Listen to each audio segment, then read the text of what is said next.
Welcome back to the Wicked Psychology live hangout stream of the Erica Stefanko case. We are wrapping up this case this week. I hope everyone had a fantastic weekend. Nasfer, how are you? First like, woot woot, appreciate it.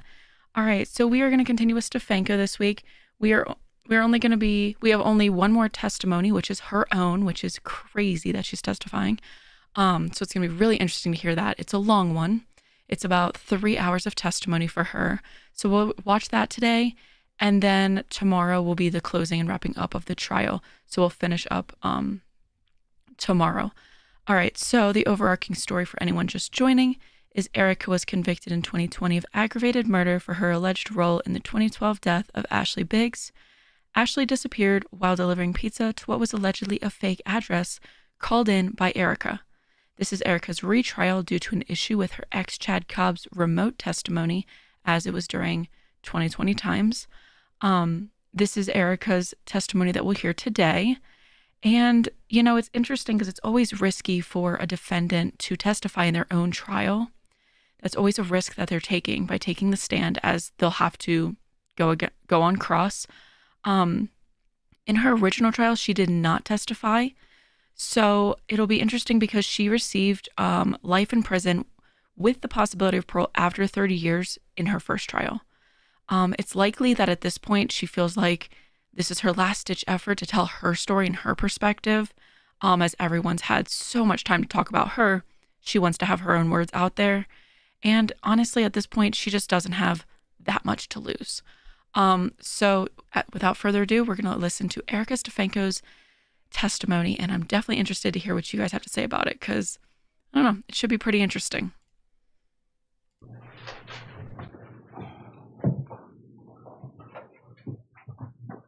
Good afternoon. Hi. Please state your full name for the record and spell your last name, please. Erica Stefanko, Stefanko. How are you today? Okay. You nervous? Yeah. Erica, where were you born? Georgia, Where in Georgia? Fort Oglethorpe. Okay, how long did you live there? About 3 years. Okay. Who are your parents? Joel Hendrick and Jack Lyon. Okay.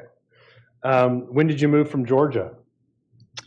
I was about 3. And where did you guys move to? Cortland, Ohio. Okay. How long did you live there? Another 3 years. Okay. Then where'd you go? Stowe, Ohio. Okay. How long were you there? 6 years. Okay. So did you guys move around a bit? Yeah. Okay. Where did you go after Stowe? Key West. Okay. How long were you there? 3 years. Okay. Are you in high school yet at this point? Yes. Okay. Where'd you go to high school? I started high school at Key West High. Okay. And where'd you finish high school? East Chapel Hill High. In North Carolina? Yes. Okay. Did you go to college after high school? Eventually, yes.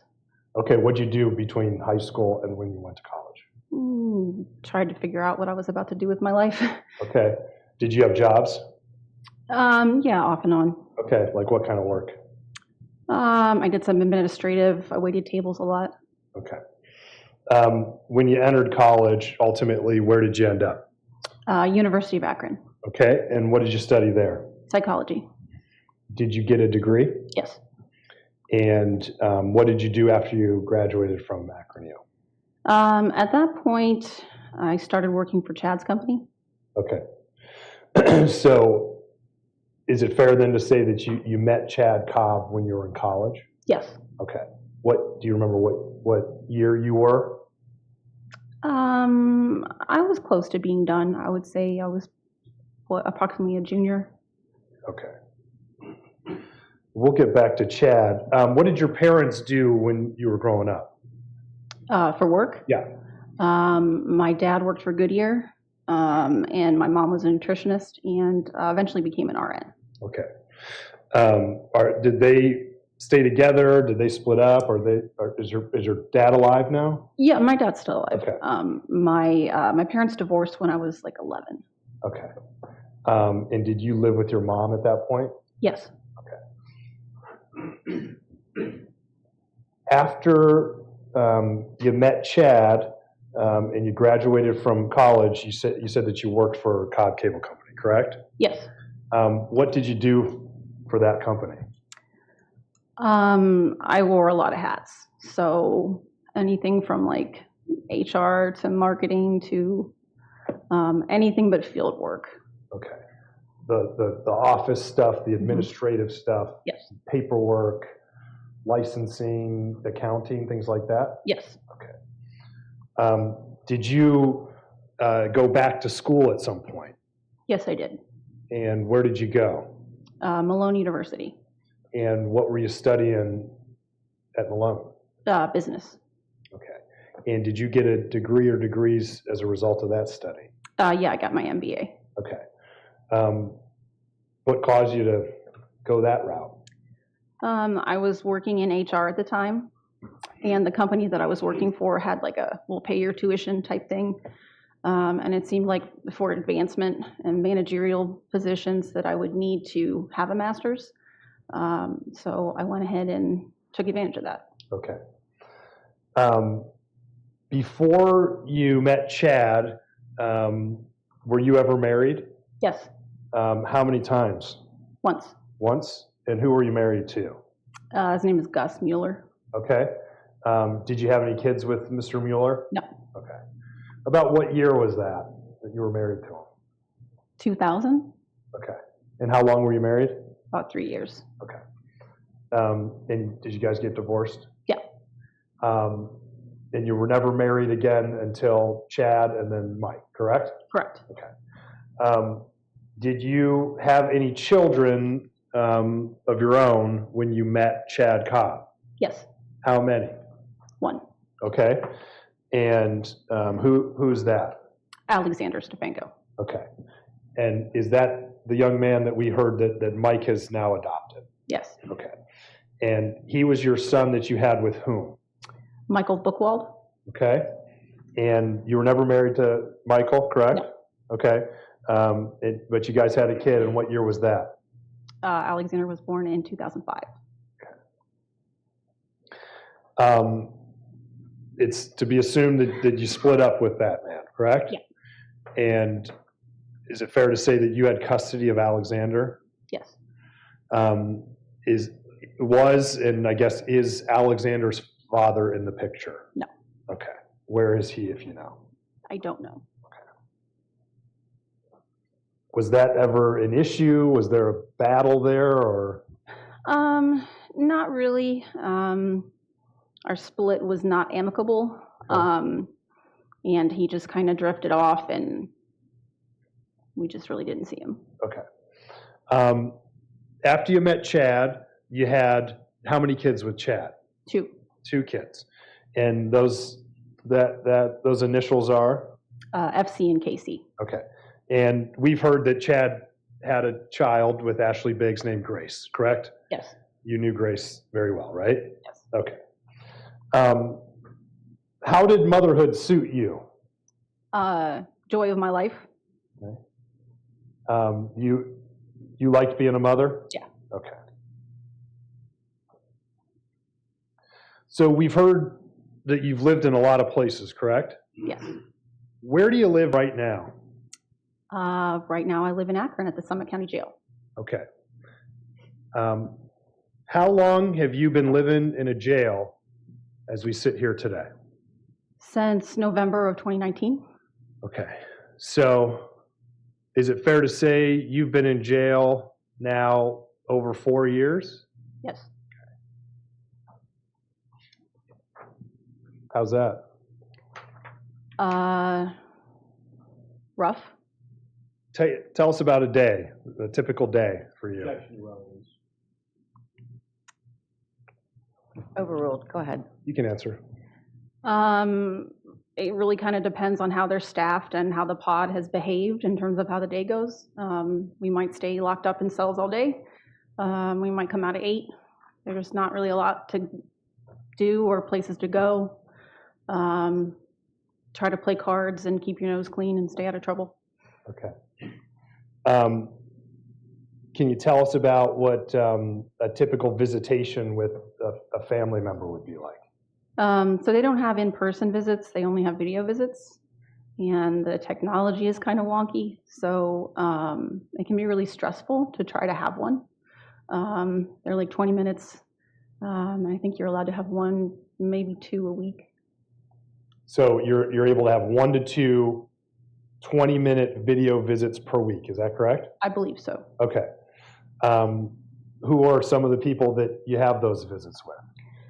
I really haven't had any in quite a while, just because it is so stressful and emotional, just even trying to get up there, to the video visit, and hopefully they call you and you're not locked up and they let you out, and it's a lot. So prior to that, my family, my kids, my husband, my mom, my best friend have visited. Okay. We heard from your husband, Mike, this morning, correct? Yes. Are you surprised he's still with you? No. Why not? Because he's the best man I know. Would you agree that it would be unusual for someone in his situation to stick with you? Yes. How do you feel about him? I don't deserve him. He's my soulmate, and he's a wonderful man. He's a wonderful father. Okay. Would it be fair to say it's been a tumultuous relationship, how it started and what happened after that? Yes. Okay.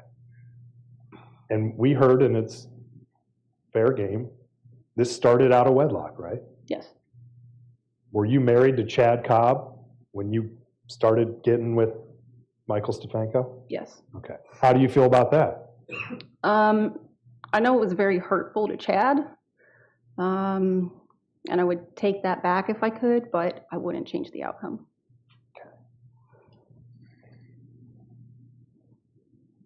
When you start getting with Mike, you guys both worked at Chad, or I always do that, Cobb Cable Company, correct? Yes. Okay. When Chad gets arrested, what happens to that company? Ultimately, it wasn't viable anymore. Okay. So is it fair to say that you and now Mike are unemployed? Correct. We heard that Mike got a job. Did you get a job? Ultimately, yes. Okay. Where? Man-can staffing. Okay. Let's go back to Chad. When did you two meet? The last day of 2006. Okay. A New Year's Eve party or something? No, he invited me to one, but no, it just happened to be on New Year's Eve. Okay. And that was in 2006? Yes. And tell us kind of where it went from there. How long did you date before you had a child? A couple years before we had Faith. Okay. I mean, FC, sorry. Okay. Did he have his business up and running when you met him? So he was working like as an independent contractor, but he didn't have like equipment, trucks, employees, none of that. Okay.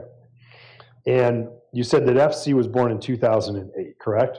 2009. Or excuse me, 2009. When you met Chad, did he have any prior children from a prior relationship? He had Grace and maybe JW. Okay. So we heard about a child that he Yeah. might have, correct? Yeah. Did you ever meet that child? No. Okay. But was Grace in his life? Yes. How so? He was raising her by himself. How did you feel about that? It was one of the things that attracted me to him. Okay. He seemed stable and responsible and very devoted to her. Is it possible that you felt that way because you were raising your son by yourself? I think I was looking for someone with a similar mindset, yes. Okay. Would it be fair to say that maybe he wouldn't be scared off by the fact that you had a son? Right. Had you run into that previously?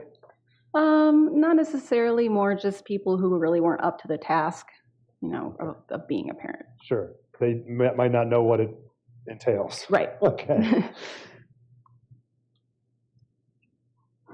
Did Chad have sole custody of Grace when you met him? When I met him, he was trying to get custody. I think that Ashley had sole custody at that point.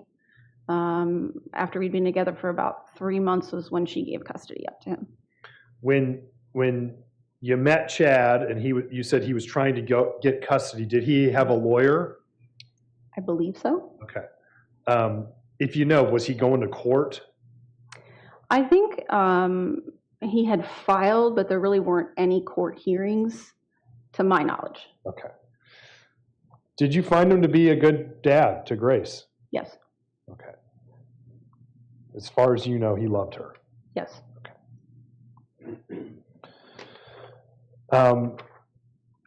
So in 2009, you have FC, correct? Correct.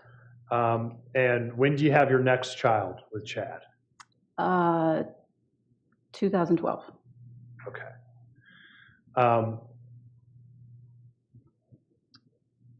So prior to your youngest child with Chad being born, is it fair to say that in your household would have been Grace, Alexander, and LC? Like in 2000 and... Grace, Alexander, and FC? FC, Yes. excuse me, Yes. FC. Yes. And LC was 2012. LS was Or 20. L. Okay, so Casey was my last child, my youngest child with Chad. Gotcha. He was born in 2012. Okay, all right. So you guys are all living together. There's 3 kids. Do you get married at some point? Yes. Okay. And we heard testimony. You just tell me if this is correct, that you guys got married on the front porch and no family or friends were there, correct? Correct. Okay. How would you describe Chad as like running the family? He was in charge. Kind of like a general with his troops, I guess. Okay. Did you have a problem with that at the time? I mean, not necessarily, except his methods were a problem for me. Okay. What were the methods? He was just he was very focused on discipline, and he was violent. Okay. I don't want to get too much into it, but was he abusive to the children? Yes. Was he abusive to you? Yes. We heard a story about a horrible story about a dog getting shot. Were you there for that? I was there in the very aftermath of it. I was like in the house when it was going on. Okay. How did that incident make you feel? Horrible. Our child was outside with the dog. He could have hit him. Why would you do that to an animal? Okay. And he was not good with animals. Okay. And is it your understanding that that dog got taken to where Cindy Cobb works?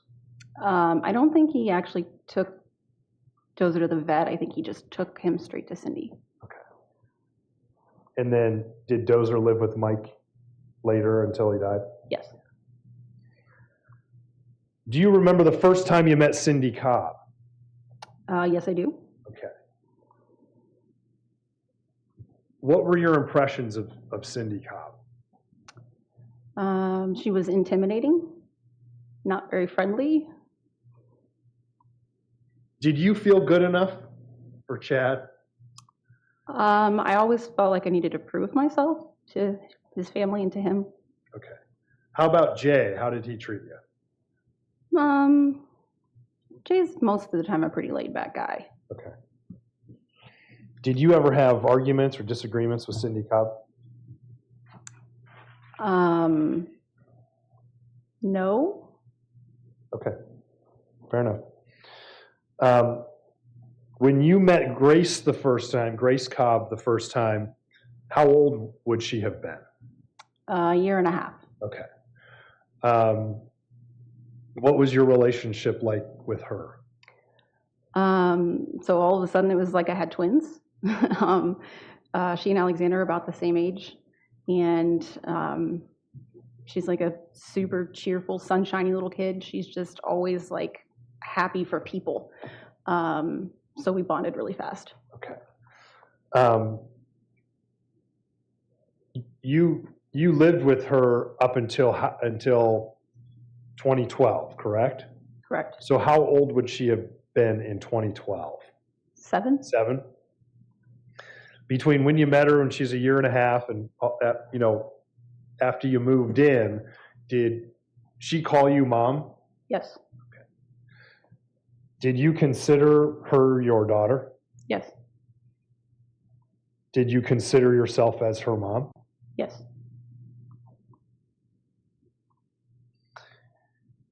Chad had 3 children, correct? 3, possibly 4, but he had 3 children, correct? Correct. If you had to name one as his favorite, who would it be? Grace. Why do you say that? He singled her out for special activities. He was the least harsh with her on discipline. Could it be because that was his first child, acknowledged child? Yeah.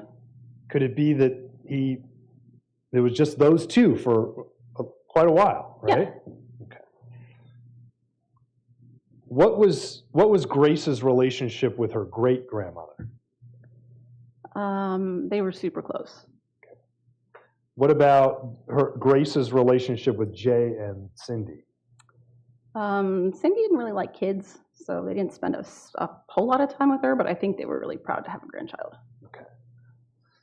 We've heard testimony that you were abusive towards Grace. You remember sitting here and listening to that? Yes. There's a story out there about dog poop. Can you explain to the jury what is happening there? So it wasn't dog poop, it was meatloaf. She was probably 4. I'm sorry, I didn't hear you. Can you speak in the microphone? It wasn't dog poop, it was? Meatloaf. Okay, meatloaf. And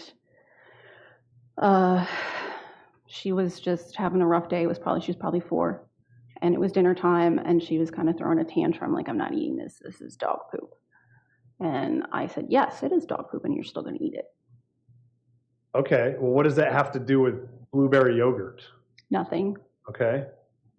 Do you know how she believes that it was in blueberry yogurt? The only thing I can think of is that she's sort of mixing that incident up with when she was on like an antibiotic of some kind, and it was in a pill and she couldn't take it. So we split it open and put it in yogurt, and she absolutely was like traumatized by it. It turned out that it had tasted really disgusting. Okay. Like she flipped out. Okay. Did you feed Grace Cobb dog feces? No. How does it make you feel that she, to this day, believes that you did? It breaks my heart. Okay. Did you ever meet Ashley Biggs? Yes. When did you meet her? Early in she and Chad's, not relationship, but when she was still around after Chad and I got together, she would come get Grace occasionally. Okay. So it was kind of like pick up, drop off. So prior to her not being in the picture for a couple of years, maybe more, there would be some visitation handoffs. Yes. And you'd see her then? Yes. How did it make you feel when she left for that long period of time? I don't think I really felt any way about it. Okay. She was really inconsistent to begin with, so it wasn't like Grace really noticed. Okay. What effect did you notice that it had on Chad when she stopped showing up? Chad kind of forced her to stop showing up. Okay, how so? He got angry with her for something that she had said, and started ignoring her calls when she would ask to get Grace. Okay. Do you remember the day that Chad went to go pick up Grace from the Catholic school and she wasn't there? Yes. So you remember that CPO action? Yes. What did you think about that method for getting Grace? I thought it was pretty unfair to Grace. She just kind of got yanked out of school, and here's this stranger that she doesn't recognize, and all of a sudden she's supposed to go with them. I think that was pretty traumatic. Is it your understanding that that CPO that she filed against Chad alleged some sort of abuse, correct? Yes. Did it seem even possible that he could have abused her, seeing as she wasn't around? No. Okay. What was Chad's reaction to that whole situation? He was shocked. I would say he was devastated. If you know, what effect did it have on Cindy and great grandma and Jay? I mean, about the same. Okay. Up to that point, they were spending a lot of time with Grace, right? Sure.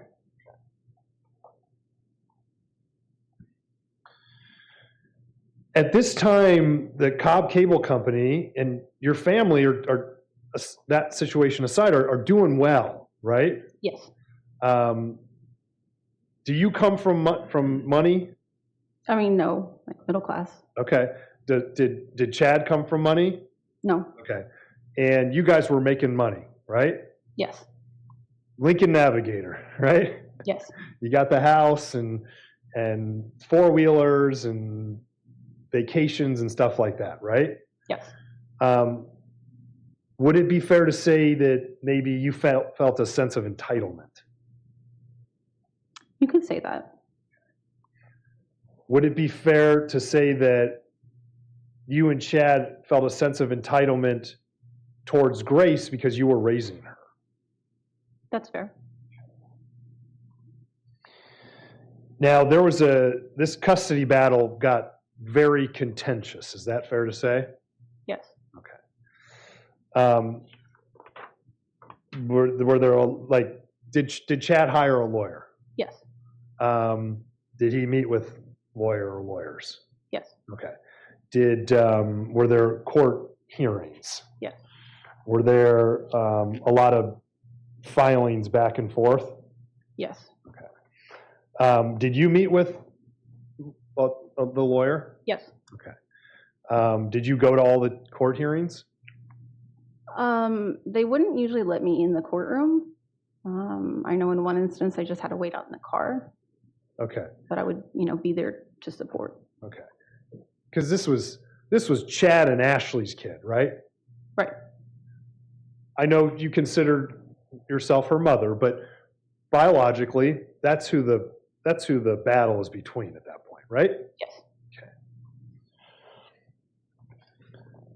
Okay. Was that a stressful time? Yes. Do you know anything about a GPS tracker? Yes. What do you know about that? Chad had Cindy purchase it for him so he could put it on Ashley's car. Okay, so you're saying Chad Cobb had Cindy Cobb purchase it? Yes. And to put it on Ashley's car? Correct. Why wouldn't Chad purchase it? He didn't want it to come back on him. How could it come back on him? If she found it. If Ashley found it? Correct. Do you think that then they could look to see who purchased it? That was his thought, yes. Okay. Was Chad careful with things like that? Usually. Okay. What role did you have in that GPS tracker? None other than I knew about it. You knew about it. Did you tell him don't do that? No. Okay. Was that tracker ultimately discovered? Yes. Okay. Did that then come out into the custody battle in court? I don't think it had. Okay. Why was the GPS tracker purchased? So that Chad could know where Ashley was working. Okay. And why is that important? Because he wants to get her in trouble so that she loses grace. Okay. We heard testimony about the police being called back and forth. Do you remember that? Yes. Do you remember that happening? Yes. Okay. And what was that about? Beth Judge had. Is that your attorney? That was the attorney. Chad's attorney? Yeah. Excuse me? Go ahead. Had indicated that that was a good idea for well checks, especially in the beginning. For one thing, to make sure that Grace was okay, but also that it would be legally that it was a strategy, I guess. Okay. And would that be in the hopes that there'd be some problem there that the cops would see? Right. Drugs out or something like that? Right. Okay. Did that ever happen? Nothing ever came of those. Okay. On either side? On either side. Okay. But it was a custody strategy. Is that what you're saying? Yes. Okay. Would it be fair to say that Chad, and by extension you, are learning about ways to try to get custody back? Yes. Okay. Is that what led to the drug planting in the car? Yes. You sat here for testimony that there was marijuana planted in Brittany Dunson's vehicle, correct? Yes. And that you made that call to call the cops to search that car, correct? Yes. Did you make that call? Yes. Where did it was a bag of marijuana, correct? Yes. Where did the marijuana come from? I know now that it came from Mike. Okay. You didn't know that at the time? Did Chad put it in the car? I believe so, yes. Okay. Did you put it in the car? No. Okay. But you didn't see him put it in the car, correct? You're just making an assumption, right? Correct. Whose plan was that? Chad's. And did he tell you about it? Yes. And did you tell him that's a bad idea? I suggested that it was a bad idea, but ultimately I let it go. Okay. You let it go to the point where you participated in this plan, right? Yes. Do you realize that what you did there, just your part, is a crime? Yes. You know that now? I do know that. Did the GPS tracker have anything to do with that drug planting scheme? I don't think so. I don't think they had the tracker at that point. Okay, so the drug planting would have predated the GPS, is that correct? Correct. Okay. If you know, had Chad made prior attempts to get drugs into either Brittany or Ashley's car before he ultimately got them in there? Prior to when I called at the school? Yeah. Not that I'm aware of. Okay. Did he know that Brittany Dunson's car didn't lock? I don't know. Okay. And so is it fair to say that your role in that plan was to call the police? Yes. To make the call, right? And lie to the cops, right? Yes. Okay. What did you say to the cops? That I had seen, I can't remember who was driving, but the driver of the vehicle with a joint in her hand sticking out the window. You said a joint? A joint. Okay. And what happened after that? The police came down to the school. They searched Brittany's car, and they did not find the drugs. Okay. What did you think about that? I was surprised. Okay. So then what'd you do? At that time, I think I just went home. Okay. Does that car get searched again? Apparently, yes. I wasn't aware of it at the time. Okay. And what happened? I guess they did find the drugs at that point. Okay. And did Brittany Dunson get charged with possession of marijuana? No, Did Ashley Biggs get charged with possession of marijuana? no. Did you and Chad get charged with anything related to this? No. So nobody gets charged. Right. What was the purpose, the end goal of that plan? The idea being that if Ashley was putting Grace in harm's way by doing illegal things, that it would give us some legal grounds to get her back. So is it your testimony here today that the purpose of the drug planting scheme was to help get Grace back? Yes. And did that plan work? No. And we heard about there's actual police report and an investigation done into this drug planting. Did that make you nervous? I didn't really know that there had been a police report, but getting involved with the police getting involved with the police like that did make me nervous. Okay. Was Chad upset that it failed? Yes. How do you know that? Because he was angry. I mean, he expressed his anger. Okay. Did it make the custody battle even more contentious at that point?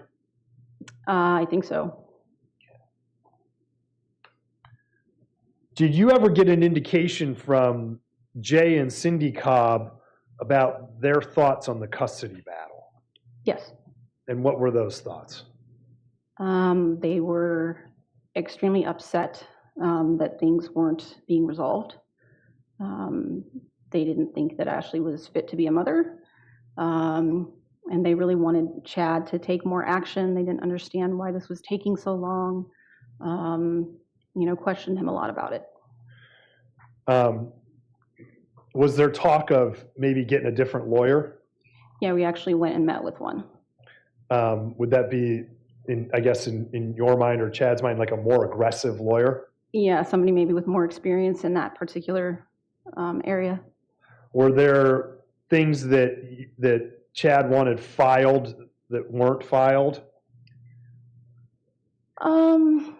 I don't know about that. He used to write basically novels to Beth Judge, like this is going on and this is going on and do something about it. And I think, I guess it's fair to say that there were things that he wanted filed that were not. Lawyers love that from their clients. Okay, so is it fair to say that Chad was invested in this case? Very. What kind of toll was it taking on Chad as it was not going the way that you guys wanted it to go? He became progressively more frustrated, progressively more angry, progressively more obsessed. We heard testimony, and we heard your voice on that tape. Mm-hmm. And just by the way, is that your voice on that tape? Yes. Did you have that conversation with Cindy Cobb? Yes, I did. Okay, we'll get to that in a few minutes. We heard your voice on that tape talking about, it was in the context of the custody thing, it was talking about a tipping point for mm-hmm. Chad. What was that about? I think I'm referring to a little bit of back and forth with the guardian ad litem. So the guardian ad litem had met with both of us, both parties. Explain to the jury what the guardian ad litem's role is in the custody case. Sorry. Sure. So she's like an independent person who the court brings on to look out for the interests of the child, who Okay. can be involved in, hearing both sides and kind of in real time and seeing, what's going on with the kid. And sometimes that person's an attorney, right? Yes. Was the guardian ad litem in Grace's case an attorney? Do you know? I believe so. Okay, that's fine. So you're talking about a tipping point. Go ahead. Mm-hmm. And she said something like she didn't know who to believe. I think she said that to Beth Judge. And Chad's reaction was cataclysmic. He was what am I supposed to do here? We've taken all the legal actions, we've gone all the avenues that we can, and still here we are in this position where we're no closer to getting Grace back.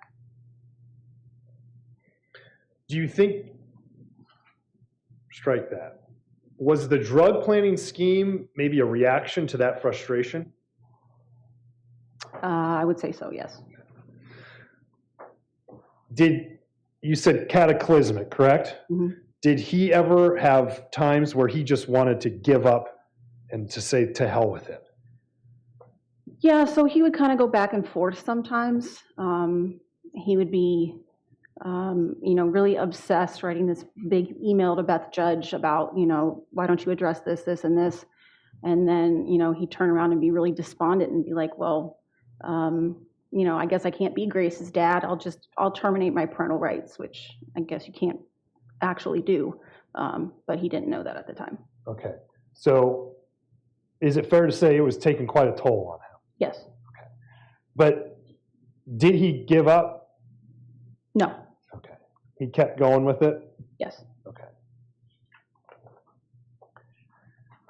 At some point, was a plan of a second drug planting discussed? Yes. And what was that? Because the marijuana didn't work, Chad felt that something stronger and potentially some paraphernalia would have a better success, that it would work. So what was Chad's plan? He was going to get a hold of some meth from, I guess, somebody that he went to high school with, sold it. You said meth? Yes. Methamphetamine? Yes. Okay. And that he was going to place that in Ashley's car, and then that we would either call the police or somebody in authority to get the police there so they would find the drugs. What would be the purpose of that plan? So that Ashley would be arrested, and so that we could go to court and say, look, she's been arrested for drug trafficking. She's not fit to parent. So it would help with the custody case? Yes. Okay. And was part of the plan, an essential part of the plan, that nobody know it was Chad that had done it, correct? Yes. What was your reaction when you heard this plan? Wary. Why? It's highly illegal. It would put heat on us, and it already had not worked once. So you had tried it once and failed, right? Right. So why would you want to do it again? Right. Did you talk him out of it? Ultimately, no. Okay. Did you discuss, you talked about the legal court plans with the attorney, right? Yes. And now you've discussed an illegal second, stronger drug planting plan, correct? Yes. Which is illegal, and we'll talk about that in a minute, but that's not talking about it, but what happened, it's illegal, correct? Yes. Okay. Aside from those two avenues, did you ever talk about other plans involving Ashley or getting Grace back? No. Okay. Did Chad ever offer Ashley money to go away and get Grace back? That was early on in the custody battle. Okay. Tell us about that. So he was trying to get, they had a mediation at one point. He was trying to get to where he could legally sit down with her and have a discussion and say, hey, what's your price to drop this? Did you learn that could be a solution once you started to speak to the lawyer and get involved in that? Like paying her money to come to some agreement? Did the attorney suggest it? Sure. Yes. Okay. We heard Chad testify that he asked Ashley to go to Luigi's. You remember that? I do. If you know, was that to go and discuss that payment? It could have been. Okay, but so you don't know? I don't Fair know. enough. I think you do know this, though. Did the payoff plan, did that work? No. Okay. So did Ashley and Brittany, did they Did they go away? No. Did they agree to shared parenting or anything like that? Ultimately, no.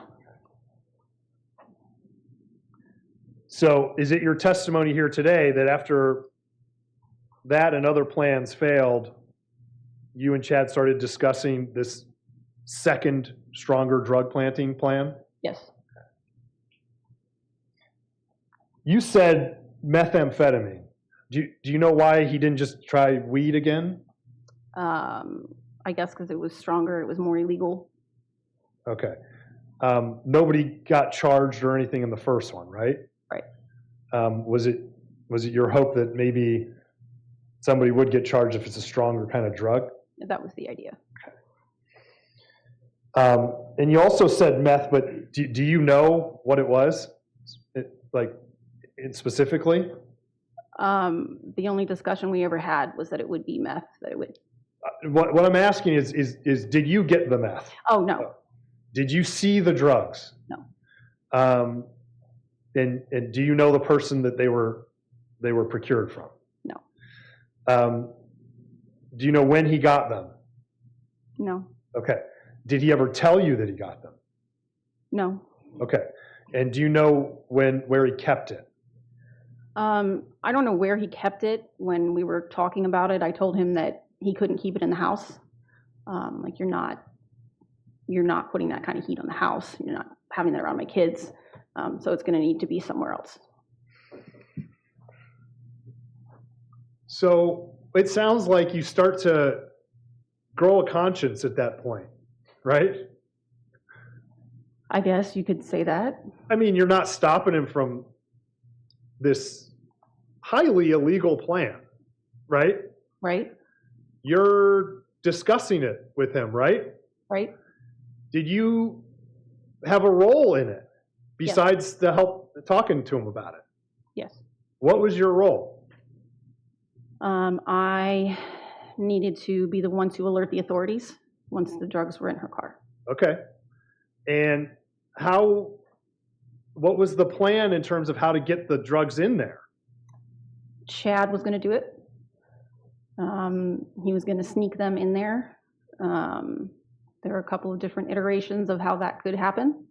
But the main point being that he would be unseen, drop them off. Nobody would know that they were in there, and that she would, then she would get caught with them. And then, well, let's go back then. Was part of the plan that you call and order a pizza out to an address and get her car available? That's ultimately what ended up happening. Okay. So is it fair to say that your part of the plan was to make two calls, right? Call the pizza place and then call the police? Yes. And do you realize that by doing those things, you're committing multiple felonies? Yes. Possession of drugs, falsification of a police report, perjury, all manner of crimes, right? Yes. Are you committing aggravated murder or murder by doing that? No. So in the first drug planting plan, your job was to make a call, right? Yes. In the second drug planting plan, your job is to make a call. Yes. You're the caller. Yes.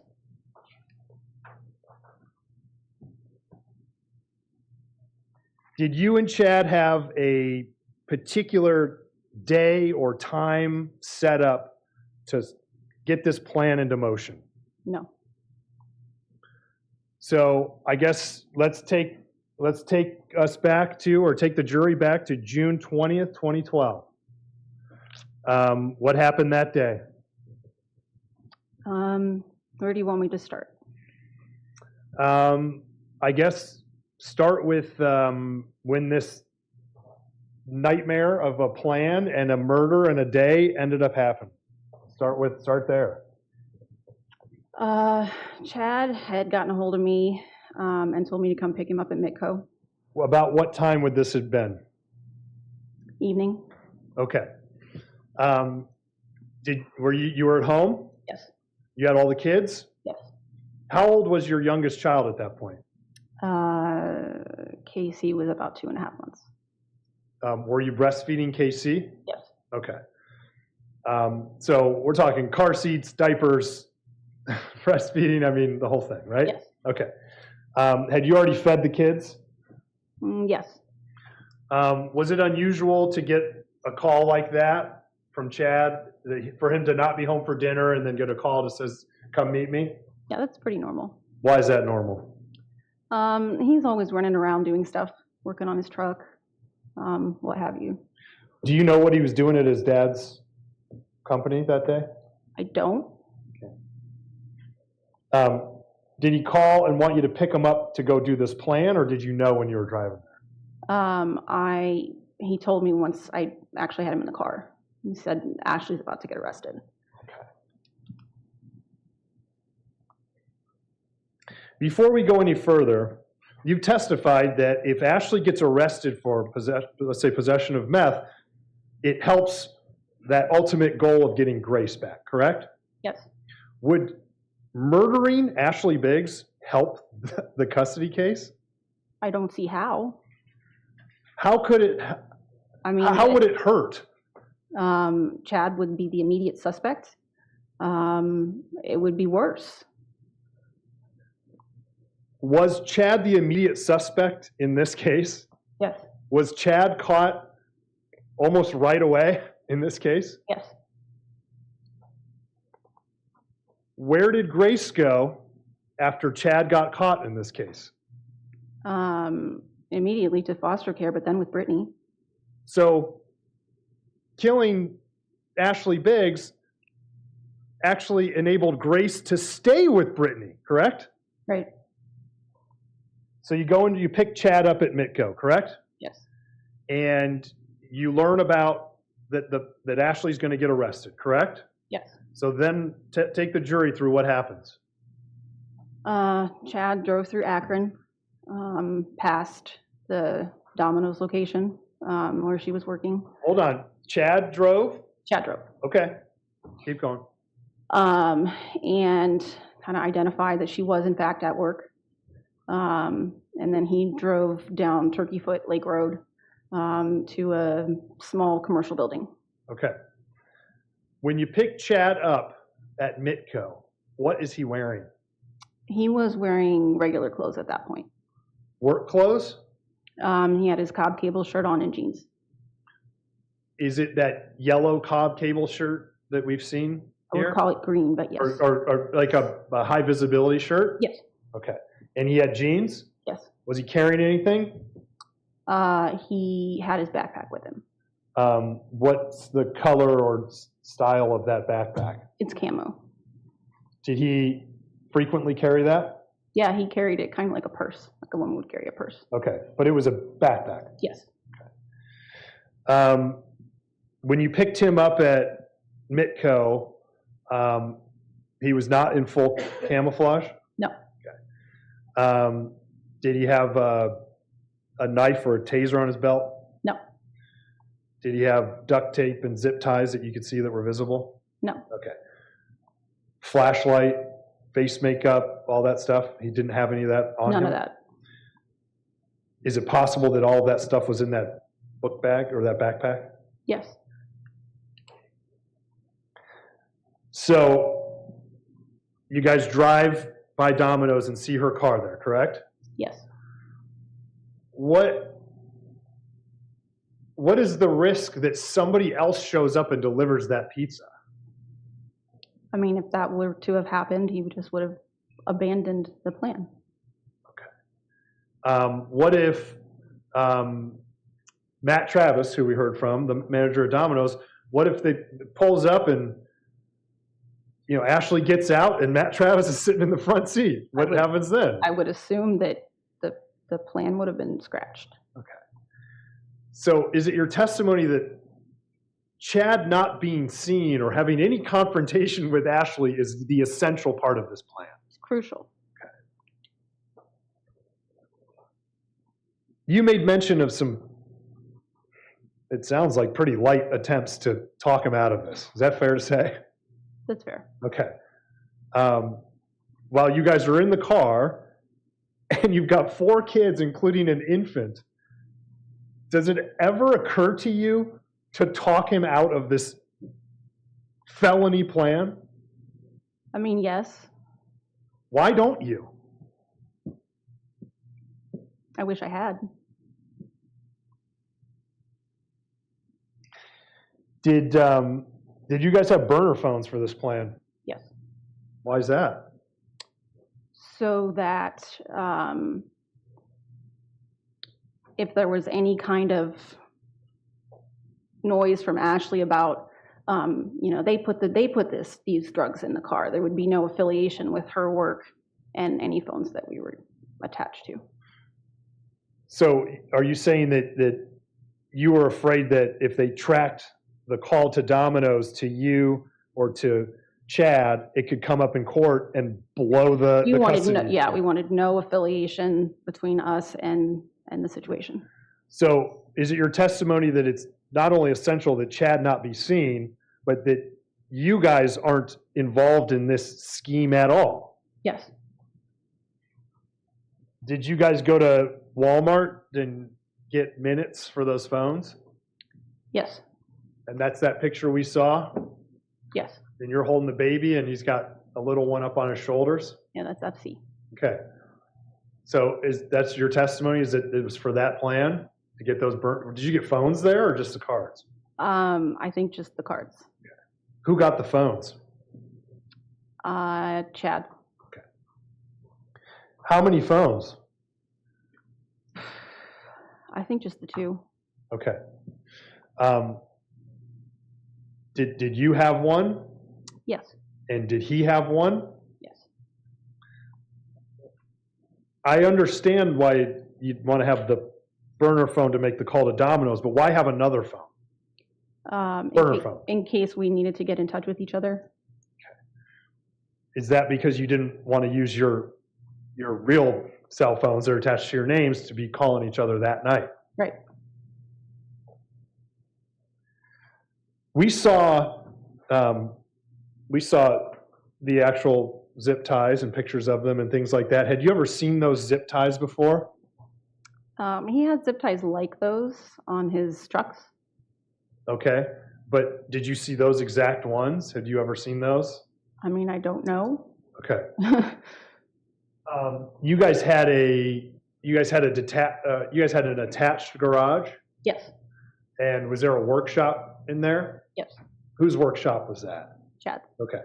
And is that for Cobb Cable Company, kind of? I mean, a little bit of both. We had some household stuff there too. Okay. What involvement did you have yourself with zip ties, either small ones or big ones like we saw here? None. Okay. Did you have the small ones in the house, like in a junk drawer or something? Yeah. Okay. Kind of like you tie a cable up with it, like behind the TV or something like that? Kind of like this over here. Okay. Did you ever deal with the 3 to 4 foot long ones? I did not know. Okay. If you saw them stored, how would they be stored when they weren't in use? Do you mean like where were they stored? No, how were they stored? Like they're like wrapped up and then held together with another zip tie, like a small one. Okay. So are you saying that they would be stored like spiraled up? Yes. Okay. So when you saw them, they were never stored kind of lengthwise laid out. Okay. And would that be easier to transport then if they're smaller? Yes. Okay. Could those fit in a backpack? Sure. So I interrupted you, and I apologize, but you go to, Chad is driving and drives past Domino's, okay? Yep. Right? Okay. I just want to pick up where you left off. Sure. I apologize. You verify that she's there, correct? Yes. And then what happens? He drives to a location on Turkey Foot Lake Road. Was that 647 West Turkey Foot Lake Road that we've heard about? No. Where is it? I'm assuming it was very close by. Okay. Was it in a business next door or down the street or Yeah, where? I'm assuming it was right next door. Okay. Um, Could you, from there, could you see that building where Ashley was killed? no, Okay. At that point, you guys are in that parking lot nearby, correct? yes, Was it walking distance to that parking lot where Ashley got killed? yes. Okay. And I guess to jump ahead a little bit, the plan was you would drop him off, make the call, and then what was your part after that? I needed to wait for him to call me. Okay. And at that point, then you've testified that you would call the police and say she's swerving or give some reason to get the car pulled over. Yes. Okay. Where were you supposed to be when Chad's planting the drugs? I was supposed to be still at the location where I had dropped him off. Okay. Were you ever supposed to take the Navigator to 647 West Turkeyfoot Lake Road? No. And why not? I mean, the whole idea was to be invisible. Is it fair to assume that business could have cameras or something? Sure. And if that car is there, that's not a good thing, right? Right. So would you ever want to be dropping off or picking him up there? No. So you guys are at this business next to the closed business, and what happens? I'm waiting for a while, longer than I felt I should have been. Well, let's go back. Okay. There was a lot of testimony about a tree, Oh, a conversation under a tree. What's that mean to you? Tell us about that. So right before I made the phone call to Domino's, Chad seems to think that there was some kind of like big discussion and under this tree that was in the parking lot. And he references it later in our relationship quite a bit. He's obsessed with it. Don't you remember the time at the tree and what I said? And I don't really know that aside from the fact that, we were talking about committing felonies, I don't remember what he's referring to. He's like, this was, this is your fault because the time at the tree, and I don't. At the business next door to where Ashley was killed, did you guys get out of the Navigator and have a conversation? Yes. Were there trees around? I mean, yes. Okay. So did you in fact make the call, the fateful call to Domino's that night? Yes, I did. And did you give a fake name? Yes, I did. And did you order a pizza? Yes. What was that pizza that you ordered? I think I just ordered a pepperoni pizza. Okay. And what name did you give? Jennifer. Did you give a last name? I don't believe so. So you made that call. Yes, I did.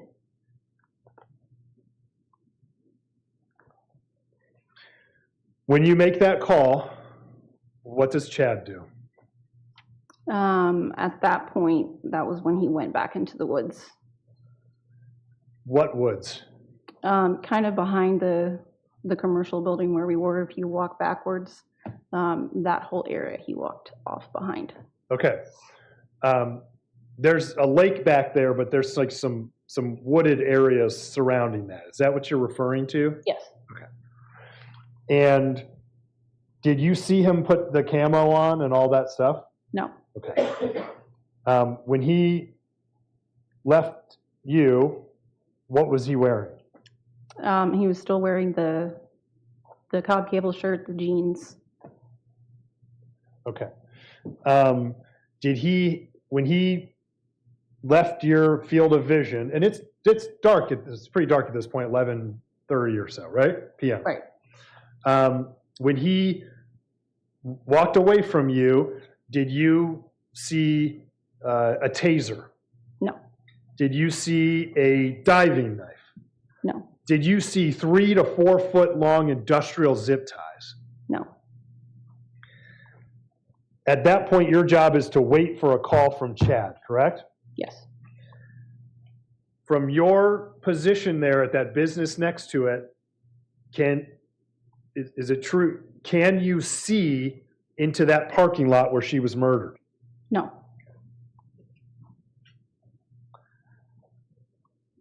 After you make the call and he walks off, what happens after that? So I waited for the call. It seemed like it was getting to be an awfully long time. But then ultimately, I did get a call from him. We heard testimony from Matt Travis that he wants that pizza out the door in 12 minutes or something. Best pizza shop manager I've ever seen. He wants to get that thing out there quickly, right? Yes. When you say it felt like it was taking a long time, you felt like it wasn't going to take that long to get that pizza out there and to be getting a call from Chad saying, hey, come pick me up, correct? Yeah. Where were you going to pick him up? He was just going to return. Okay, at that business Yes. next to it, okay. About how long do you think elapsed before you get that call from Chad? Maybe half an hour. What are the kids doing during all this? I had a DVD on for him. Okay. You had some sort of flip down situation? Okay. Yes. Was the baby sleeping? He must have been, or Okay. would have been noisy. So they were either sleeping or watching Yeah. the movie? Are these the actions of a good mother at this point? No. Are these the actions of a good person? No. So you get the call after about a half an hour, and what happens? He tells me to meet him at his bridge, and he tells me that he has Ashley's car. What is your reaction when you hear that? Why do you have Ashley's car? And he's like, just we'll talk about it. Meet me in my bridge. And he disconnected. Do you know what he means when he says my bridge? Yeah, so it's a location near his parents' house that he's always, it's like his fort, I guess, that he always went to from the time he was a little kid. Did he take you to that bridge ever when you guys were dating? Sure. You guys would go there, make out, whatever? Make out, but yeah. Okay. You heard testimony that was he and Ashley's bridge. So when he says the bridge, my bridge, you know where he's talking about? Yes. Erica, when you get that call, why don't you drive immediately to the police station? I was scared. I didn't know exactly what was going on. Do you know she's dead? No. Do you have a bad feeling about that, though? I have a bad feeling. Why does he have her car? Is there any reason for him to be in her car? No. Was the plan that he's never in her car and no one knows he's there, correct? Yes. You've got young children in your car. Yes.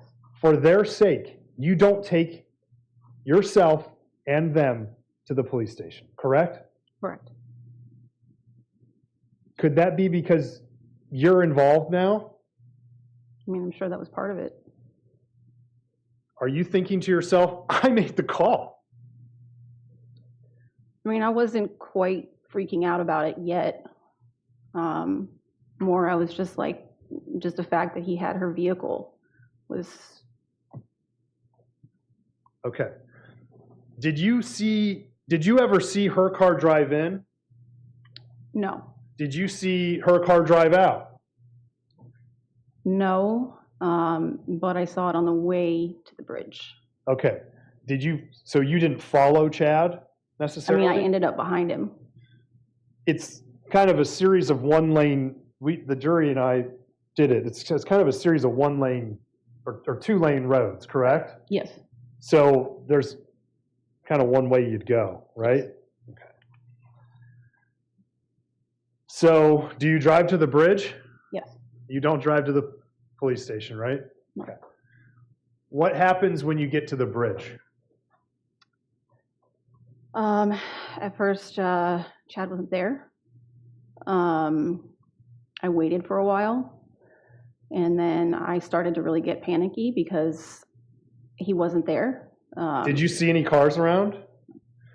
Would this have been about 1 a.m. at this point? Yeah. Ish? So you don't see Chad, you don't see any other cars. What do you do? After sitting for a while, I looped back around that whole road to see if he's in any other location nearby. And when I don't see him, I park back near the bridge again. Did you see headlights or taillights out in a field anywhere? No. Okay. Is it possible he had the lights off? Sure. So you do a loop around and you're looking for Chad, right? Yes. Okay. Do you ultimately see him? Not while I'm driving. Once I get back to the bridge. Why didn't you call and use the burner phones? I had thrown it out the window. So now you're tampering with evidence, right? I guess so, yeah. Okay. That's another felony, right? Yes. Okay. Why would you throw that phone out the window? Because I didn't want to be associated with it. It was always the plan to discard it, but at this point, it seemed prudent to go ahead and do that now. Is it fair to say that you're in trouble at this point? Yes. And you don't want to be in trouble? True. Okay. So when do you see Chad? Maybe 5 minutes after I had pulled back into the area by the bridge. So this is after you've done your loop? Yes.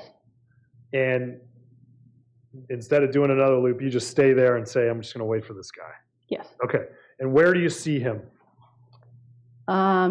He came out of the corn. Like he was crouched and then he stood up, came toward me. Okay. What was he wearing? At this point, he had camo pants on. And what was on his head? At that point, nothing was on his head. Okay. What was in his hands? Well, he had his backpack over his shoulder. Nothing was in his hands. Okay. As he gets closer to the car, do you notice anything about him? There's a big patch of what looks like blood on his chest. And is that high visibility Cobb Cable Company t-shirt we saw? Yes. What is Chad's demeanor when he gets up to the car? He's not himself. In what way? He's like shaky, fidgety. He's normally like a really fluid, calm guy, even when he's angry. Did you find out what the hell happened? Ultimately, yes. What happened? Grounds. Well, if she wasn't present in hearsay. Response. That's fine. So you don't know what happened. I don't know what happened. You weren't there in that parking lot, right? True. You don't know what Chad did. Right. Do you know for a fact, like you were there, if a person was there, what happened back there? I know for a fact what happened back there. Okay. Were you back there? No. And you learned what happened back there from Chad Cobb, correct? Yes. But because of the objection, we can't get into that. So we'll move on. Okay. Were you in the back there at 647 West Turkeyfoot Lake Road? No. Okay. Could you see from your vantage point what happened back there? No. Was the plan then or at any point to kill Ashley Biggs? No. Why not? aside from the fact that you don't kill people, Yes. it wouldn't have made any sense. I mean, the goal was to get Grace back. And if Chad's being focused on as a murder suspect, then it negates the whole purpose. When a young woman dies in America, who do the cops look at first? Her spouse, her partner, baby dad. Her ex? Yeah. That is embroiled in a long custody battle? Yes. Would it make any sense to kill Ashley Biggs? No.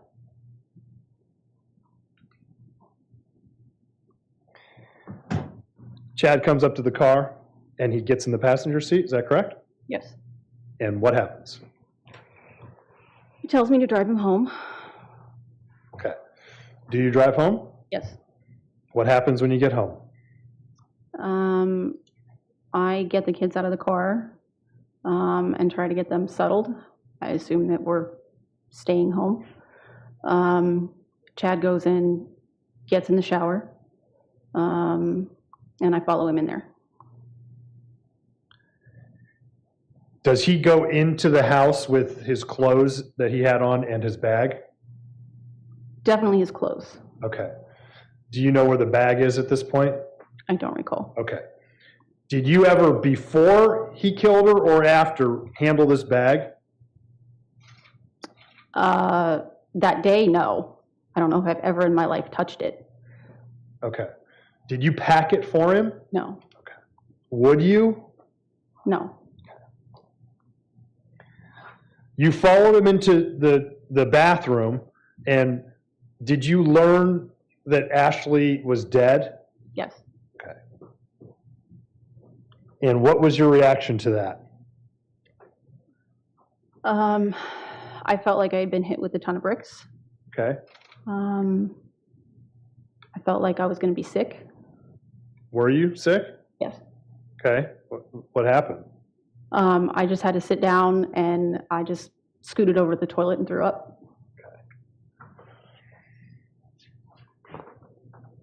Did you feel like you were going to get charged with murder at that point? Yes. Okay. And it took a while, but you did, right? Yes. Okay. After he showers, then what happens?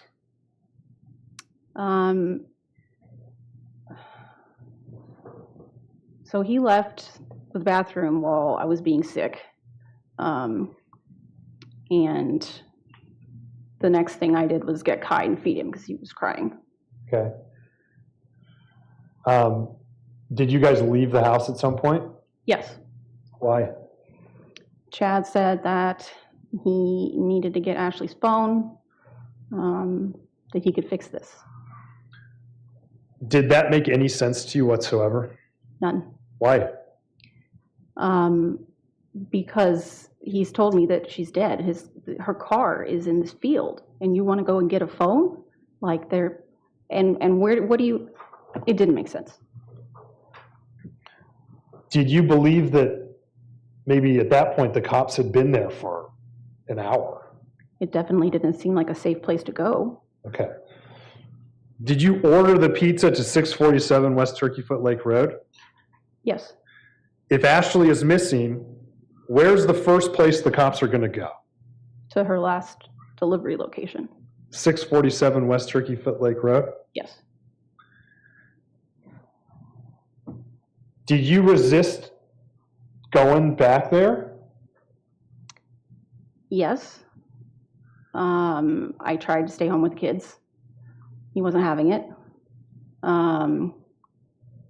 He was angry. He was making orders. And it just seemed better to go along and not. I didn't know what he would do if I tried to argue with him. Okay. Did you drive back to 647 West Turkeyfoot Lake Road, or did he? He did. And you are in the passenger seat, Yes. And all 4 of those kids are still now back into that car, right? Yes. Do you drive to does he drive to 647 West Turkey Lake Road? He drove past it, but when he drove past it, he saw flashlights. So he kept going. Who was that, obviously? That must have been the police. What was the demeanor in that car when you guys saw the cops in that parking lot? I mean, I was probably as white as my shirt is right now. Chad was totally panicked. What was his demeanor?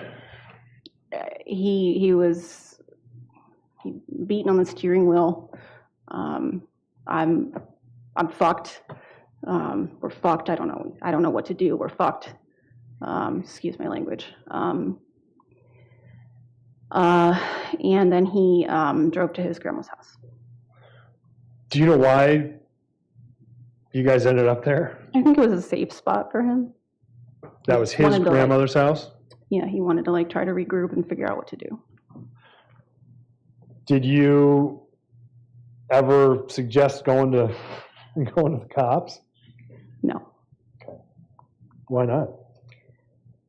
At this point, I thought that we were both in massive amounts of trouble. Okay.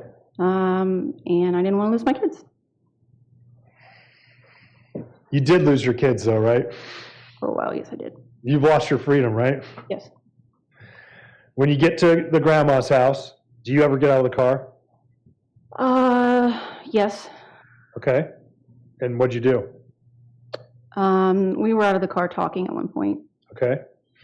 About how long were you there before Officer Hargett shows up? I couldn't tell you. Do you think it was? It was a while. Okay.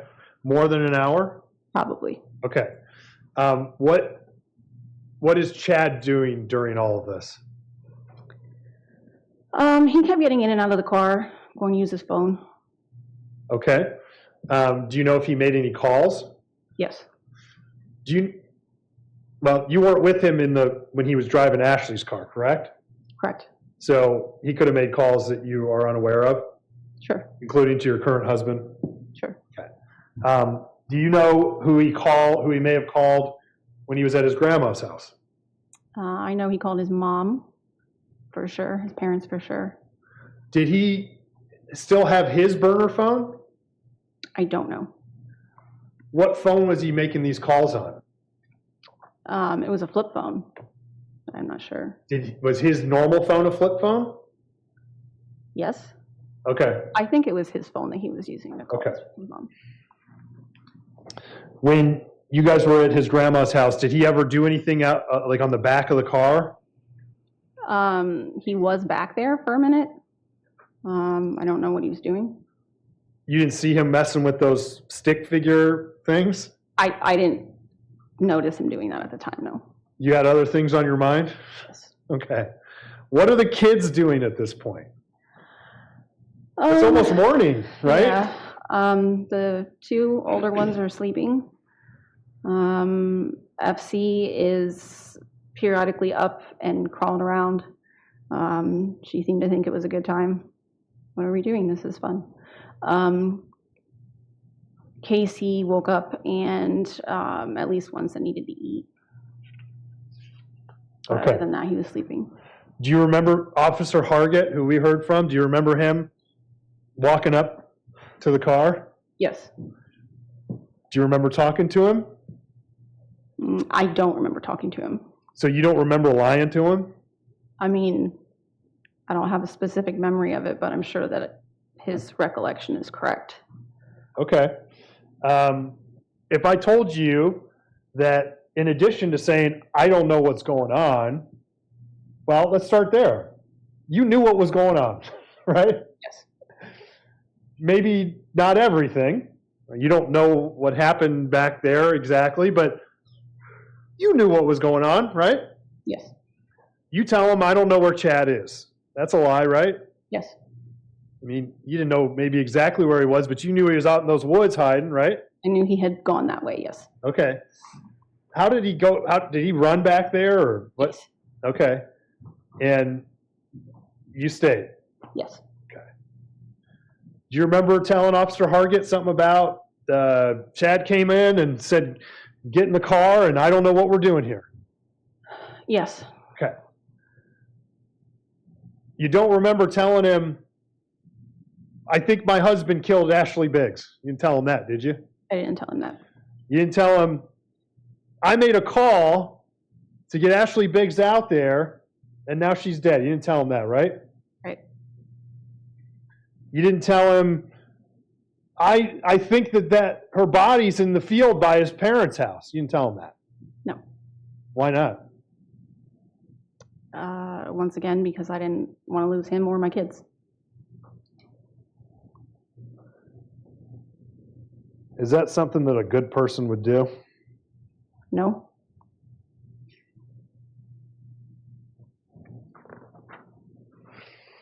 They find Chad in the woods. They take you to New Franklin Police Station, right? Yes. And are you thinking, well, I'm cooked? Yes. Okay. Did you ask for a lawyer? Yes. Did you get arrested that day? No. No, I didn't. Were you surprised? I guess I was kind of surprised. Okay. Well, it sounds like you didn't have the plan to kill her, or even Chad did, but she ended up dead, right? Right. When you were making this plan with Chad and executing the original plan, was there ever a time in your mind that you thought that Ashley Biggs would die? Absolutely not. When you had the first drug planting plan, was there ever a moment during that plan and the execution of it that you thought that Brittany Dunson would die? No. Or Ashley Biggs would die in the first one? No. Do you take seizure medication? Yes, I do. Did you have it with you that night? I don't remember. Probably. Okay.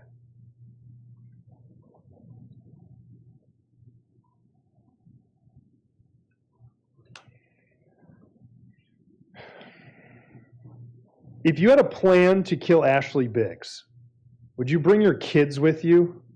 No. Would you participate in that plan in the first place? No.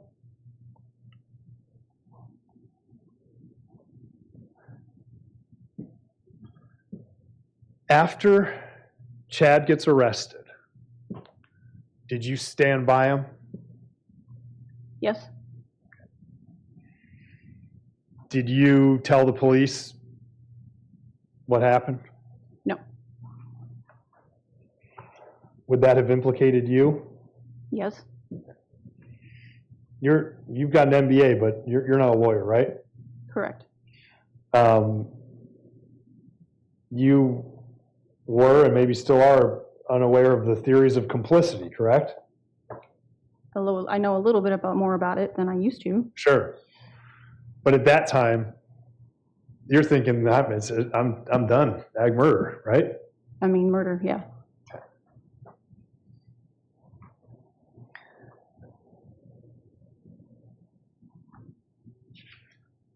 Shortly after, well, at least a few months after this, you get with his best friend, right? Yes. How did you feel about that? I mean, I felt guilty. I was a real hot mess at that point, so. How so? Drunk all the time. Okay. Not making wise decisions about my drinking. I mean, that was really my life at that point. Before I sobered up and started working, I would just drink all day long. And did going to jail sober you up pretty good? yeah. Did going to jail humble you? Yes. Did going to jail expose you to women that had real problems in their lives? Yes. At some point, after you guys unsuccessfully tried to keep Cobb Cable Company going, you decided to sell stuff off, correct? Yes. Did some of that equipment have like loans on it, or was it all paid off? It was all paid off. Okay. So that stuff had value then, right? Yeah. Okay. What did you do with the proceeds of those sales? I saved most of it. It got us through like probably about a year. We were heavily in debt on the mortgage. Chad bought the wrong things. We had a nice new truck, but $3,000 behind in the mortgage. So I tried to pay all that stuff off. Just try to get things back to an even keel. And then I just continued to use it, like even after I had gotten a job, just to make ends meet. Did you take any of that money and like give it directly to Mike Stefanko? To Mike, no. Okay.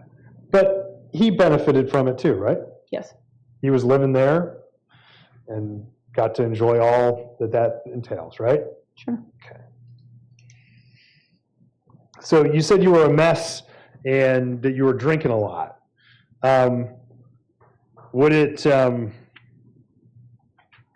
Would part of that mess be that you're having free-flowing conversations with people that don't like you? Yes. Okay.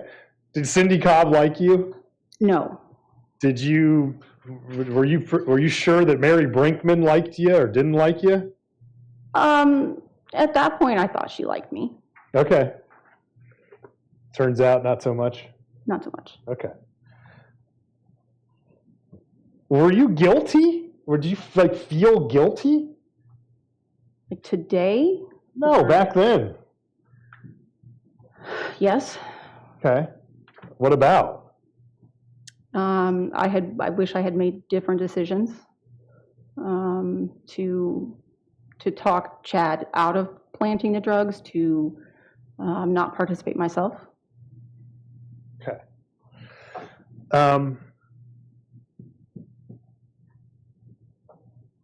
But you didn't take any action to kind of address that guilt, did you? No. Like you just kept going, right? I wanted to move on with my life, yes. Divorced Chad, he's in prison, LWOP, he's never getting out, right? True. Just got to keep moving on, right? Yes. Keep drinking? For a long time, yes. Okay. Did you end up picking up a misdemeanor 4 charge conviction in Wadsworth? I think it was an M2. Okay. Yes. So you're saying it's higher than what I said. Yes. Okay. But a misdemeanor, right? Yes. What was that? I went through the self-checkout at Walmart and didn't scan some of the things that I was walking towards the door with. What was it? I don't recall. Okay. If I told you it was like dog food and stuff? That sounds about right. Okay. And you committed that crime? Yes, And you pled guilty to it, right? I did. And at some point, prior to that, you go and you have a cocktail with Cindy Cobb, right? Yes. And unbeknownst to you, she tapes you, right? Yes.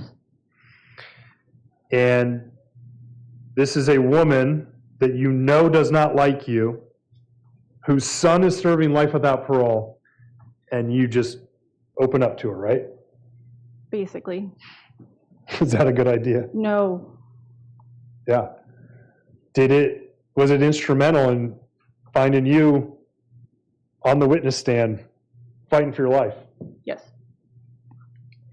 Now, the state has played a lot of clips from that tape, and they've asked a lot of questions about clips on that tape. to your recollection, and you've heard some of it and all of that, but just for your recollection, did you ever admit to a plan to kill Ashley Biggs on that? No. But you did talk about a plan, right? Yeah. Like, for instance, on page 15, you say, the part he executed went totally awry. You said, I did my part, his part went awry. Do you remember saying that? Yes. What are you referring to in that? I made the phone call. He was supposed to go put drugs in her car. And obviously that didn't go as planned. When you made that phone call, to your knowledge, was Chad Cobb armed? No. Did he have the zip ties or the knife or anything on him that you were certain? Did you know if he had those on him? No, I wasn't aware. Did you have any reason to believe that he would have a confrontation with her? No. Did you have any reasonable expectation that he would assault and kill her? No. Had you and he ever discussed that? No. Would it make sense to kill Ashley Biggs? No. On the on the tape, on the transcript, page 17, you discuss with Cindy Cobb, and that is your voice on there, right? Yes. And in addition to saying all this stuff, you also say some other terrible things, right? Yes. Were you a good person back then? I was working on it. Are you working on it still to this day? I mean, I think I'm a lot closer. I Well, think let's I'm just there. get right to it. Let's get right to it. You said you're not sad that Ashley's dead. I did say that. Explain to the jury how we can now listen to anything you're saying. I think at the time I really wasn't sad that she was dead. But since then, I've heard from her family. I've heard from people that I've been locked up with who have gone through loss. And I've just had time to really think about, to hold myself accountable. And she lost her life. And if I had taken different actions that night, then at a minimum, I wouldn't be responsible for it. I wouldn't. Mike suffered a lot of loss in his life. Unimaginable loss. Has he helped you become a better person? Yeah. On page 17, the transcript related to the tape, you discussed Chad, quote, not turning this situation into something it's not. What are you referring to there? I mean, he really wanted to exempt himself from any responsibility. And I didn't think that was fair. Did he want to try to turn the plan for the drug planting into a plan for murder? I don't think so. Okay. Did we hear him up on that witness stand ever say there was a plan for murder? Not that I heard. Did we hear that his plan was to go to Disney World, right? Yes. On page 28 through 29 of the tape, you say, quote, this is what's happened, and you're going to do as I say. That's just his personality. Whose personality? Chad's. You continue on page 29, you say, I had no control. If I step out of line, what's going to happen? What's going to happen? He's going to punish me until I comply. We heard on that tape on pages 54 and 55 that his mom thinks that Chad snapped.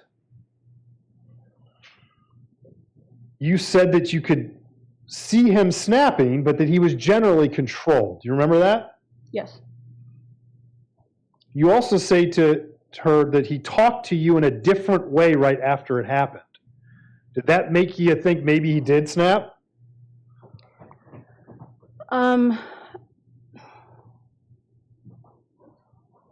I was of two minds about it. Either he did snap, or he had another explanation as well. And so it was kind of between the two. I have thought that perhaps he did snap. It wasn't the plan, though, for him to ever even be seen, correct? Correct. But at some point, is it your belief that he ended up purposefully murdering Ashley Biggs? Yes.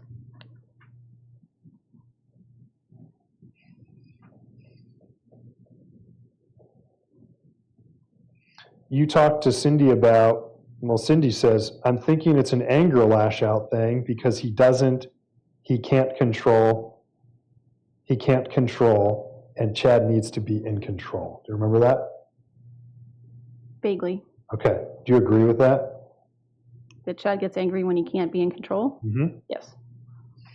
On the transcript, I'm sorry, that was on page 63. On transcript page 64 of that tape, you say, you're not going to say that I'm responsible for you being in prison, because I'm not. You know, could I have prevented you from being in prison? I agree with that. But am I responsible? Am I the reason that you're in prison? Am I some piece of shit and I diabolically planned for you to be in prison? No. Did you make that statement? Yes. What did you mean by that? That whatever led him to kill her has nothing to do with me. That wasn't something that we talked about. That wasn't something I encouraged him to do. He needs to take responsibility for that. When you talk about in that tape generally, I might have been able to stop him, I could have told him not to do it or whatever, are you referring to the drug planting plan or some plan that involved assaulting or killing her? I was talking about the drug planting plan. When you're talking about that last part on page 64, are you saying that like the drug plan was not executed? Obviously, right? I'm sorry, can you repeat what you're referring to? So let me guess. Was the plan to plant drugs the first time or the second time a success? It was not successful. Okay. Do you remember on in that tape, and this is on transcript page 126, discussing with Cindy about taking out a life insurance policy on yourself? Yes. Why? What were you talking about there? That if it came down to it and I was going to have to spend a significant amount of time in prison, that I'd rather die. You talk about with Cindy, there's a quote, this is the only way this situation is going to go away. What situation were you talking about there? The custody battle. Okay. And how was that situation going to go away?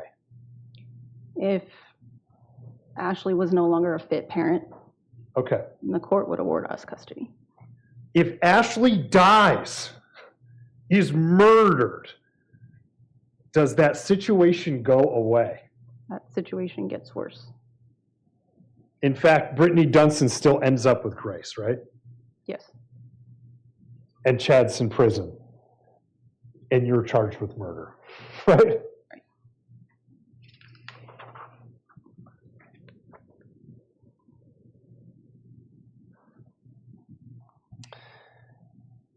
Towards the end of the conversation with her, page 159, you say, if he had got what was supposed to happen that night, happened, then it was, he had a perfect plan, but it didn't go the way it was supposed to at all. And why that is, I don't know, because he told it to me two different ways.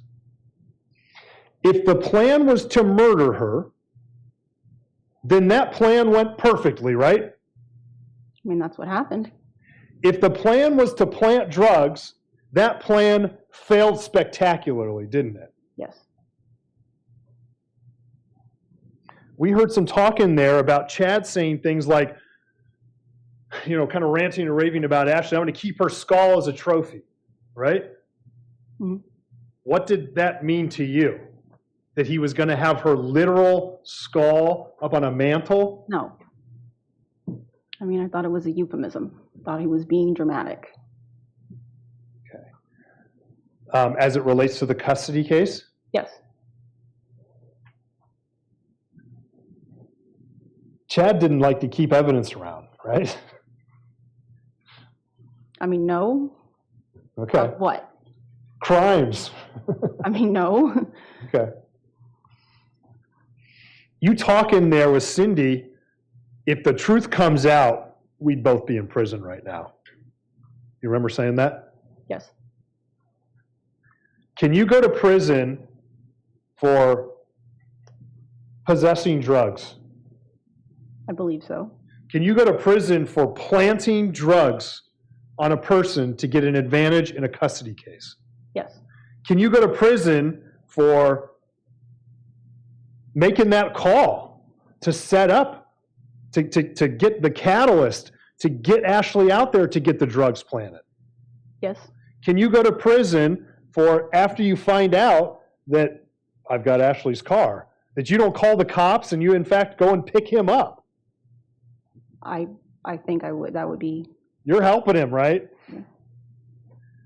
Can you go to prison for throwing that phone out the window that you made the call? Probably. Should a person do some time for that stuff? Yes. You talk on that tape about every time I hear a siren, I'm looking over my shoulder. I don't know when that heat's coming down. You remember that? Yes. Why? Why was I always looking over my shoulder? Yeah, was that because you helped plan and commit a murder? No. Is it because you helped plan a drug planting? Yes.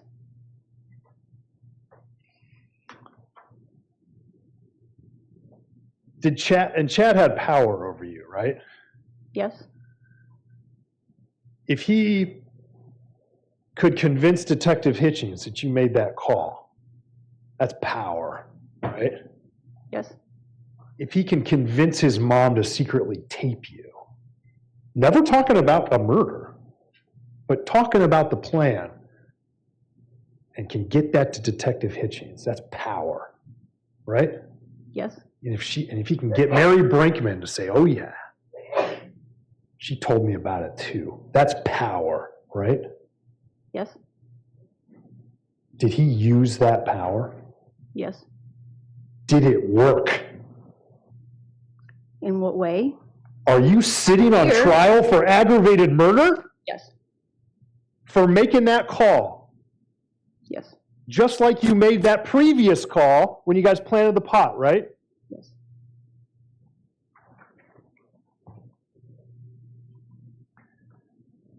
You talked to Chad after he went to prison. You heard him testify. Is it your impression from him? He thinks he's getting out. He's not getting out. Does he think he's getting out? Oh, yeah. Yeah, sustained. Don't Okay. answer that.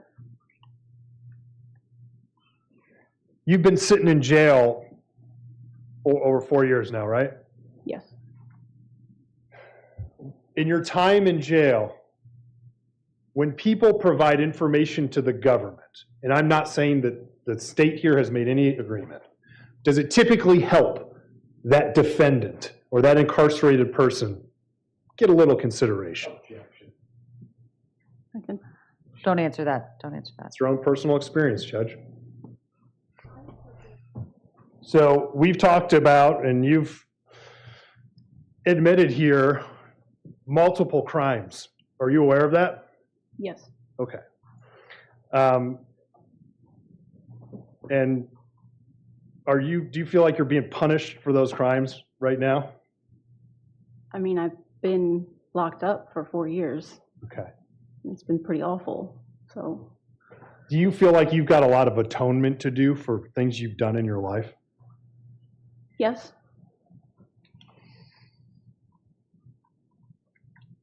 Do you think that you're saying that you're guilty of a lot of stuff in your life, but that you're not guilty of aggravated murder and murder. Is that correct? Yes. And that you'll accept responsibility for your part in this, correct? Yes. Do you believe that Chad has accepted responsibility for his part? Objection. Basis? Why does, what is, relevance is why she Relevance believes. is your basis, response? I guess I can ask her if Chad's pled guilty in this case. That's fair. Has Chad pled guilty Yes. in this case? Yes. And part of what he pled guilty to a lot of things, but two of the crimes were aggravated murder and murder, correct? Yes. Have you pled not guilty to aggravated murder and murder? Yes. Is it your belief that you are not guilty Yes. of those offenses? Yes.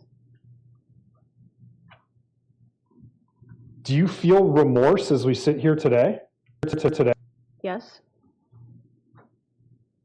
For what? For a lot of things. For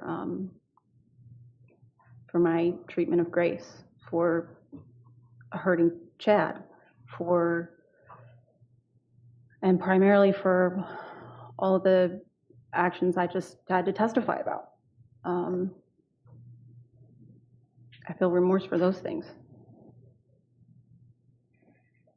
When you went to jail in 2019, that was obviously traumatic for you and your family, correct? Yes. In a way, was that maybe what you needed? I think that it was maybe fair that maybe God sat me down. Did it give you perspective on your life? Yes. Did it make you see people that actually were really suffering? Yes.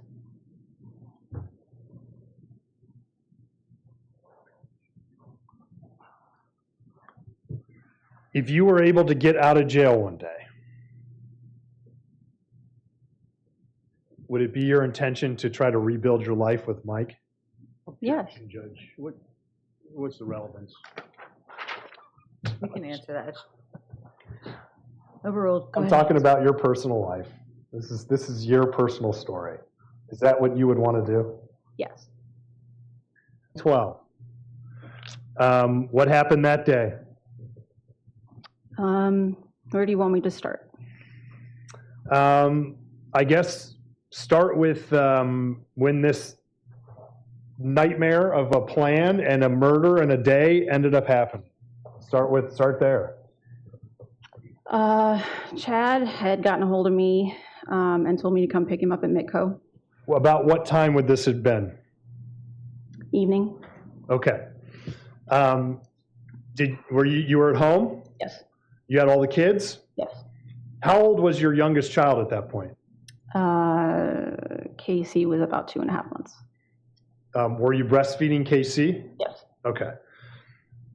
So we're talking car seats, diapers, breastfeeding, I mean, the whole thing, right? Yes. Okay. Had you already fed the kids? Yes. Was it unusual to get a call like that from Chad, for him to not be home for dinner and then get a call that says, come meet me? Yeah, that's pretty normal. Why is that normal? He's always running around doing stuff, working on his truck, what have you. Do you know what he was doing at his dad's company that day? I don't. Okay. Did he call and want you to pick him up to go do this plan, or did you know when you were driving there? He told me once I actually had him in the car. He said, Ashley's about to get arrested. Okay. Before we go any further, you've testified that if Ashley gets arrested for let's say possession of meth, it helps that ultimate goal of getting Grace back, correct? Yes. Would murdering Ashley Biggs help the custody case? I don't see how. How could it, I mean, how would it hurt? Chad would be the immediate suspect. It would be worse. Was Chad the immediate suspect in this case? Yes, Was Chad caught almost right away in this case? yes. Where did Grace go after Chad got caught in this case? Immediately to foster care, but then with Brittany. So killing Ashley Biggs actually enabled Grace to stay with Brittany, correct? Right, So you go and you pick Chad up at Mitco, correct? yes, And you learn about that Ashley's going to get arrested, correct? yes. So then take the jury through what happens. Chad drove through Akron, past the Domino's location where she was working. Hold on. Chad drove? Chad drove. Okay. Keep going. And kind of identified that she was in fact at work. And then he drove down Turkey Foot Lake Road to a small commercial building. Okay. When you pick Chad up at Mitco, what is he wearing? He was wearing regular clothes at that point. Work clothes? He had his Cobb cable shirt on and jeans. Is it that yellow Cobb cable shirt that we've seen I here? would call it green, but yes. Or like a high visibility shirt? Yes, Okay. And he had jeans? yes. Was he carrying anything? He had his backpack with him. What's the color or style of that backpack? It's camo. Did he frequently carry that? Yeah, he carried it kind of like a purse, like a woman would carry a purse. Okay, but it was a backpack. Yes,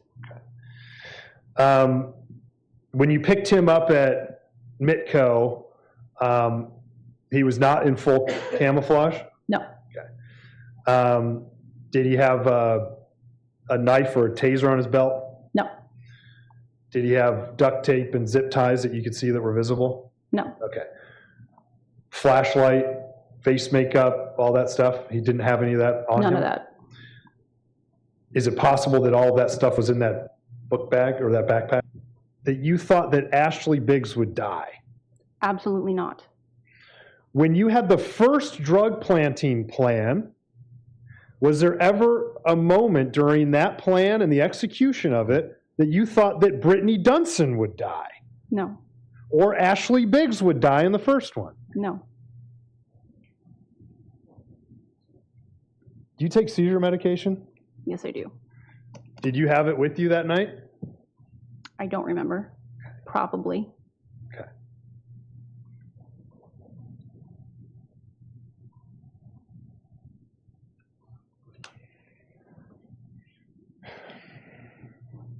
If you had a plan to kill Ashley Biggs, would you bring your kids with you? No, Would you participate in that plan in the first place? no,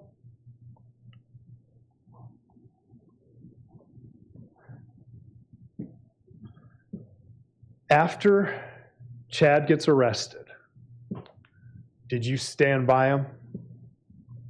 yes, Did you tell the police what happened? no,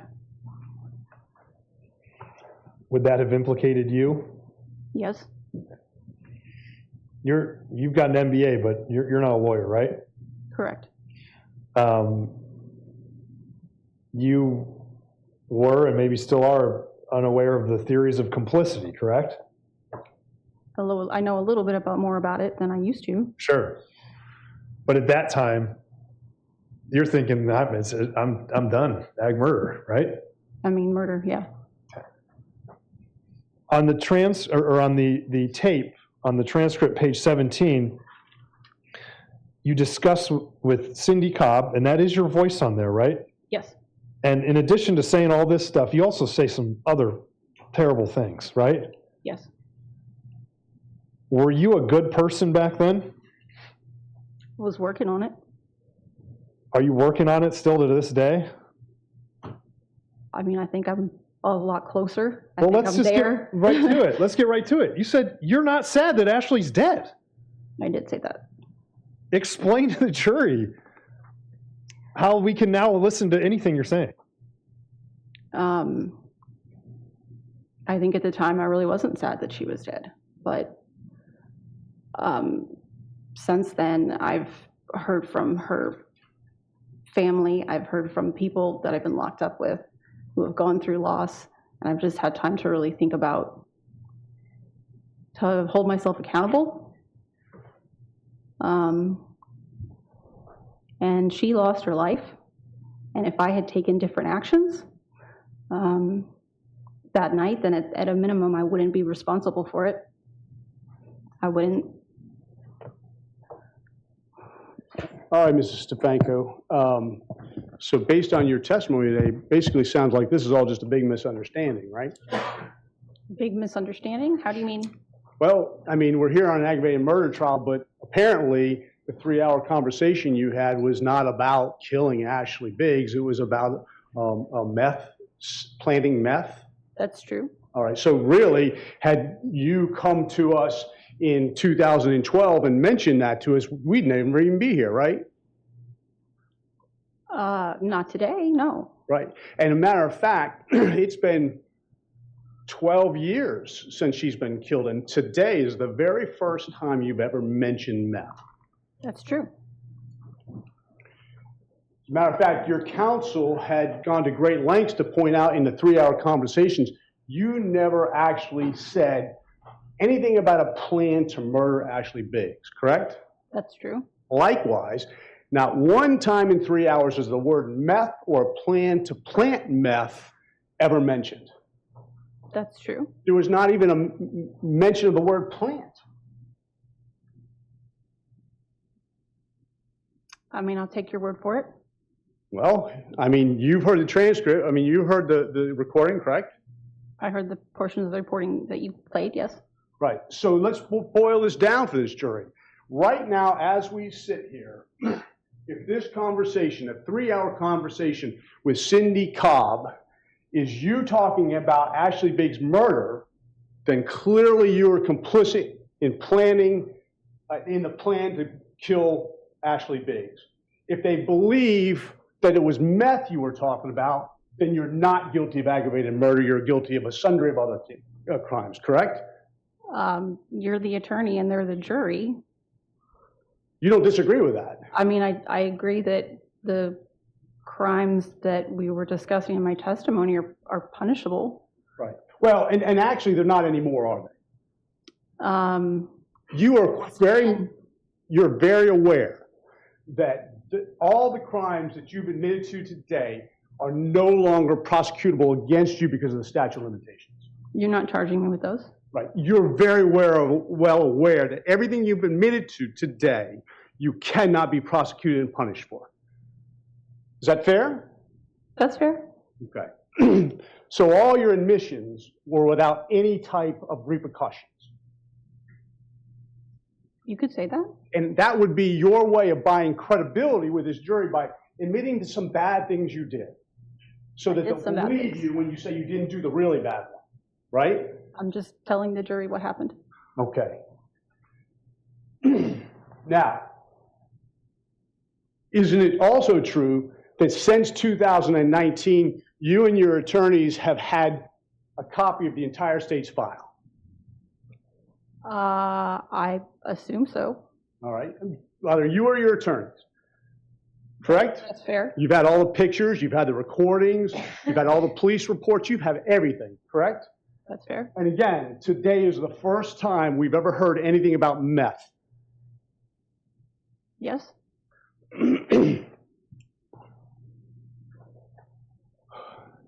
Now, you're not dumb. You've got an MBA, right? That's what, a Master's in Business Administration, correct? Yes. When did you get that? When? 2018. 2018. So 2018, you would have got a master's degree while raising how many kids? 4. Okay. So not an easy task. Mike was significantly helpful. And Mike, what year did he drop out of school? I think he made it to the 11th grade and didn't do 12th. All right. And Chad, you heard, had learning disabilities, IEPs, and didn't do great in school. I heard that. Okay. So you, amongst the three, are the most educated.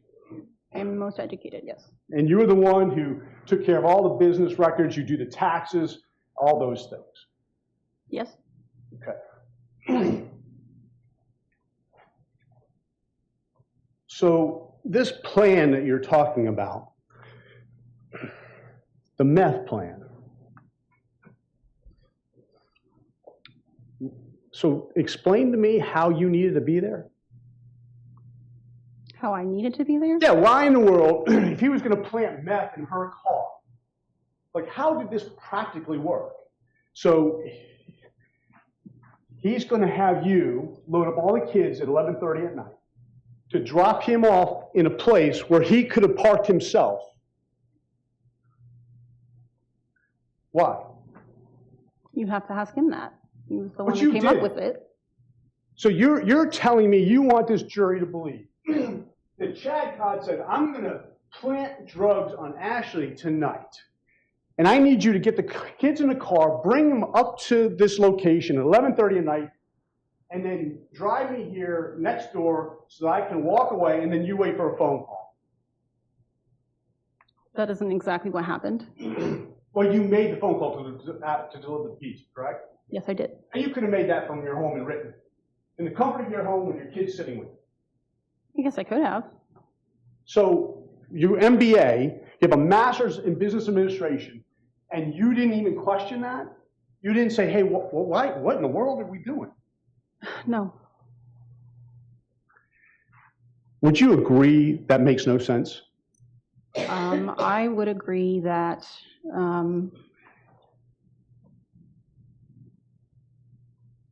it doesn't make sense. Nothing makes sense. Committing any of those crimes doesn't make sense.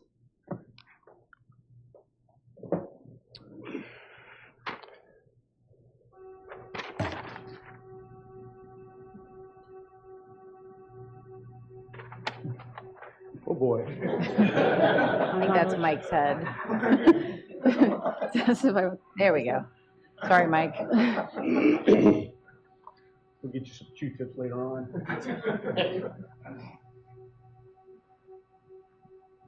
Let's talk about this part of the plan. So according to you, Chad Cobb was going to plant, I didn't touch anything. I know. There you go. Chad Cobb was going to go plant some meth in a car. Yes. Now, would you agree this is a pretty elaborate plan to go and call her up, have a pizza delivered to a location, which, by the way, is closed, right? Yes. Okay, so the plan was you were going to make a call next door. She was going to come. He was going to get out of the car in his jeans and his T-shirt, change into this outfit, okay, in the 10 minutes it took to deliver the pizza. And he was going to change and get into this outfit. And then when she drove up and got out of the car and the business is closed, when was he going to sneak the drugs into the car? I assume while she was at the back door. Well, you were at the place, right? You've seen this place, right? I've seen the same thing the jury has seen. You know you could not get into a car by that back door without being seen. You're asking me about things I don't have knowledge of. Which part? I don't have in my mind a picture of exactly, number one, where she actually parked, what that whole area looks like. I'm just confused a little bit by what you're asking me. All right. And if you're going to do this felony as you described it, that would seem pretty risky, to risk having her come to a closed business where she wasn't even going to meet anybody, and then have somebody walk up to her car while she's standing at a door and then plant drugs in it, and nobody's going to see or hear that. It does sound risky. And it doesn't make any sense, does it?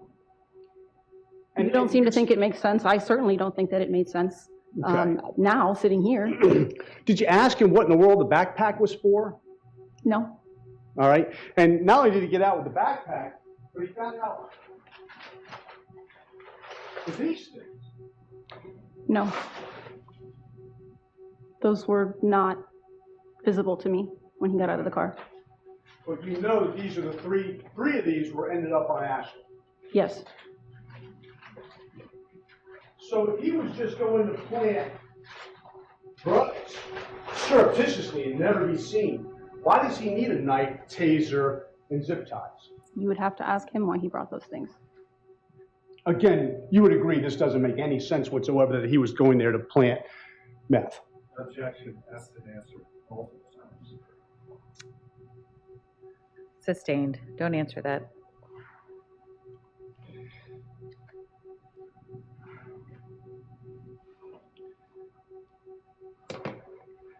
And again, as we know, this is going to come down to whether this conversation was about murder or about planting meth, right? So keeping that in mind, how many lies did you tell during the course of this custody battle and this case? I don't know. Multiple, right? That's fair. So you lied about planting marijuana. I don't think I ever lied about planting marijuana. Well, you were deceptive about it, right? You called the police and told them Yes. there was marijuana in a car Yes. that was planted by your husband, right? That wasn't a lie? No, that wasn't. That would be fair to say that I lied in that instance when I made that phone call. Yes. It was a fraud. That's You right. were perpetrating a fraud on an innocent person, That's true. and you used the police to do it, That's true. okay? And that's not the only time you did it, right? Because you said there was a second time that you did it, right? The same day, wasn't there? No. Didn't they search your car twice that day?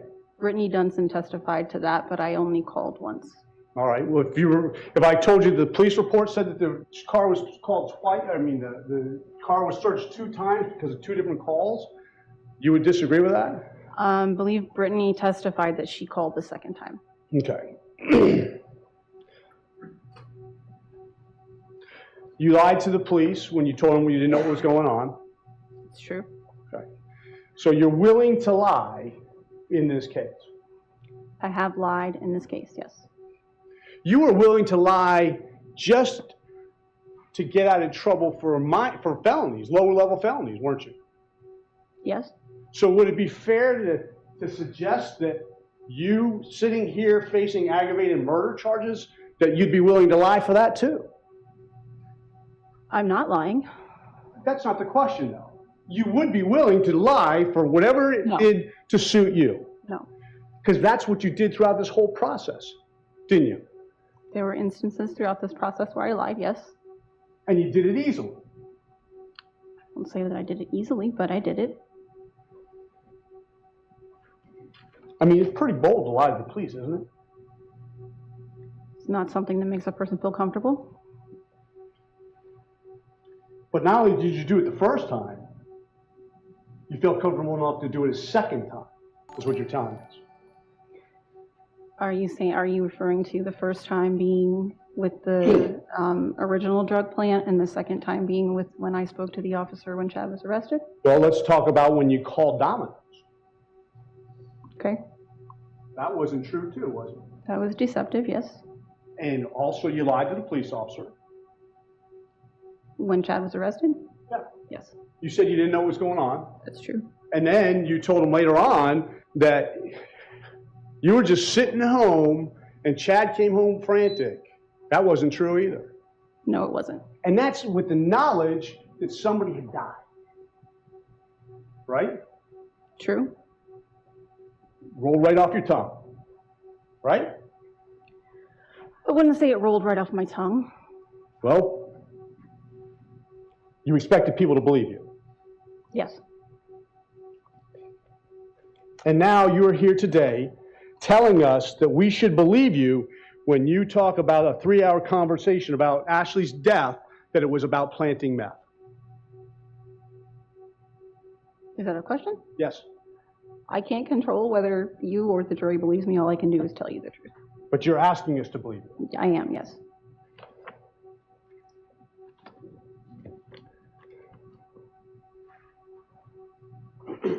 All right, let's talk about the conversation that you had with Cindy Cobb, right? Cindy Cobb didn't do anything wrong, did she?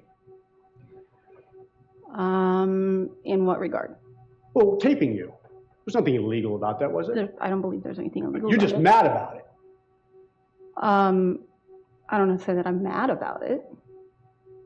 I don't think that it was a very honest thing for her to do. I think it was kind of sneaky, but I mean, she has a right to do it. Right.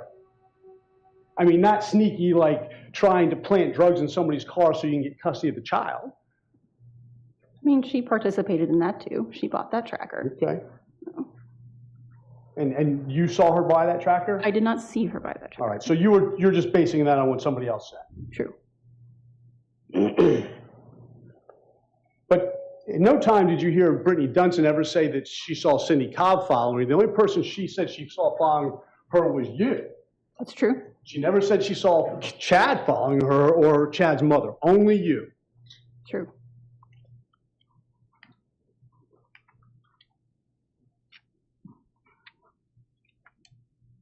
And of course, when you called the police, you told them where she was. When I called the police, I told who was. When you called the police to tell them that she was carrying drugs in her car, you told them where she was. Otherwise, how would they have known where she was? Well, yeah, I mean, we were both at the school, so yes. So it wasn't because you knew where she was because you were tracking. Right. It was drop-off time for the kid, pick-up time for the kids. All right. So the conversation with Cindy was at your request. The meeting was at our request, yes. I mean, my request, yes. All right. So there's a couple things that I want to make sure we're clear on, okay? So the purpose of the meeting was for you to smooth things over so that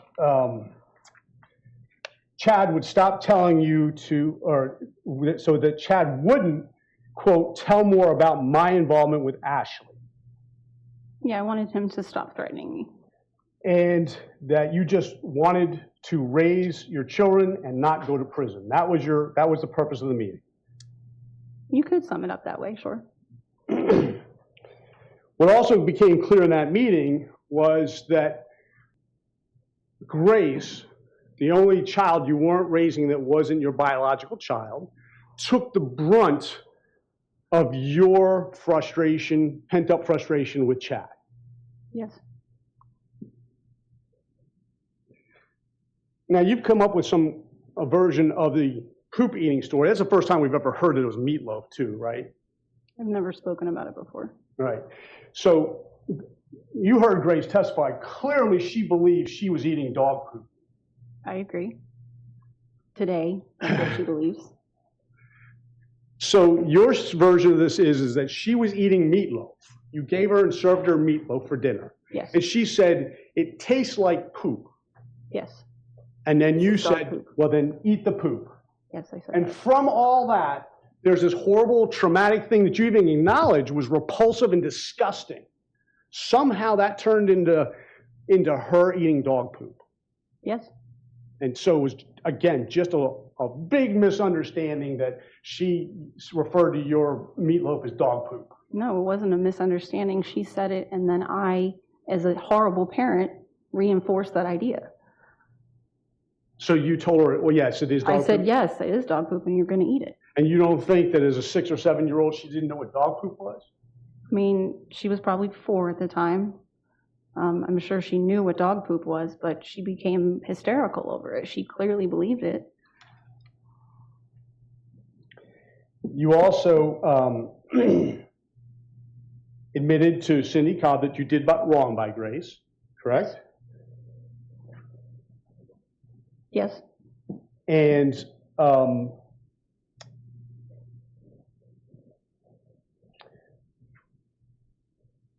you also told Cindy that you had told Grace, don't be up on your father, don't hug him so much. Yeah, don't be up his ass, I think are my words. Right. Don't love on your dad so much. I said, don't be up his ass so much. I didn't say don't. Okay, love so on your dad so much. so what does that mean? Don't be up his ass so much. You know, don't How try. old was she, by the way, when you were telling her this? 5, 6. All right. So you're telling a 6-year-old, don't be up your dad's ass. Yes. All right. And so what did you mean by this? You know, give him some space, let your brother have time with him. Don't be up his ass all the time.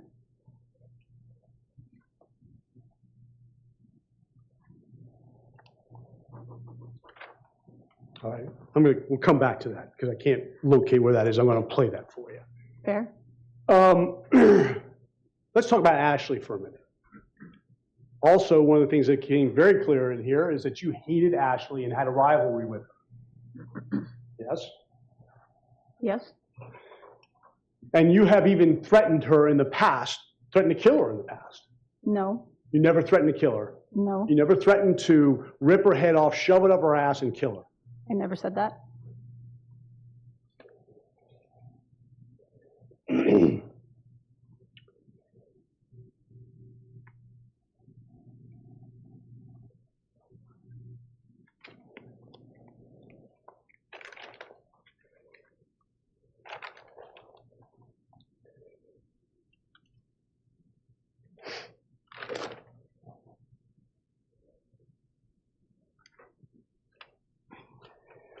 And one of the things that was going on in this custody battle was that Chad was blaming Ashley for stuff.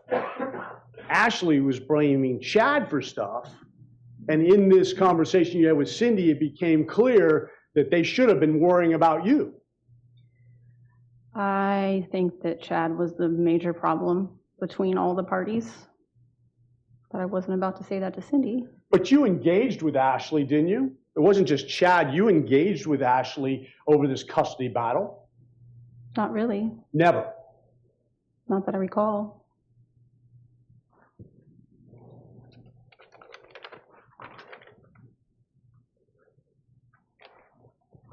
One of the other things that was clear, and I think you've admitted this at this point, is there was clearly a plan between you and Chad. Yes. Okay. And I guess at this point, the only difference is that you're saying you went there to plant meth, and the state's position is you went there to kill Ashley Biggs. Fair? Fair. All right. So when you discussed with Cindy Cobb this plan, you indicated that it was commented by Chad to you in a conversation you had with Chad. If I do this being the plan, right? Yes. There's no turning back. Does that sound like something where you're planting meth, or does it sound like something where you're killing somebody? It sounds like something where you're breaking some laws and you could go to jail. But you had already done that. Wasn't a good idea the first time either. But apparently there was turning back, wasn't there? Because you didn't get caught. Is that fair? That's fair. And of course, if this plan, or if this goes through, this being the plan again, and I can do it, this is Chad and you talking, I'll keep her skull. Does that sound like planting meth, or does that sound like killing somebody? Sounds like Chad exaggerating. Oh, and by exaggerating, meaning that I'm going to plant meth and I'm going to end up with a skull? How's that an exaggeration? No one would have thought that he meant literally that he was going to have a skull. Okay, so how does that relate to planting meth? How's that an exaggeration of planting meth? It's what he said when we were talking about the plan to plant meth.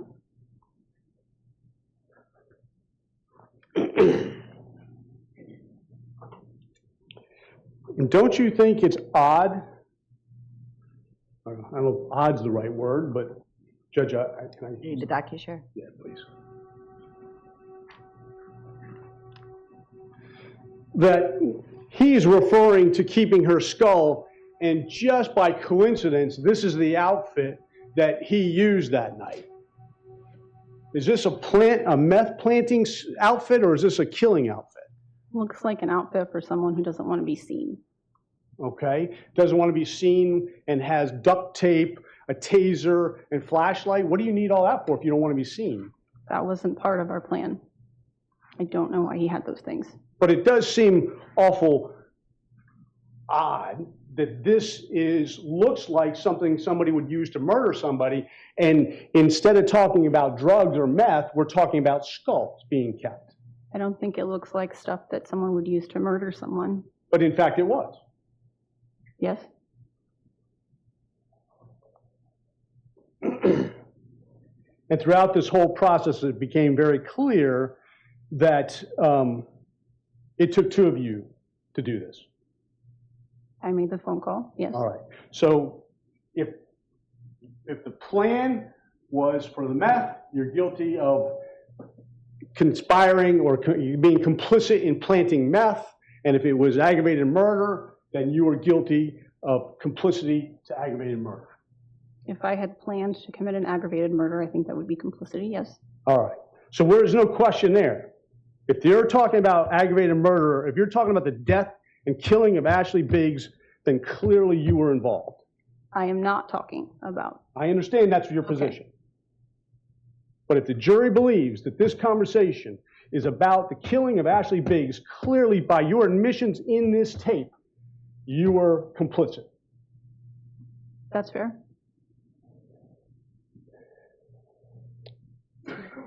It also became very clear throughout this whole process that you could have prevented everything that happened that night. I regret the actions that I took. I wish I had acted differently. Do you remember my question? Your question was if I could have prevented it. And if I had taken different actions, it wouldn't have gone the way that it did.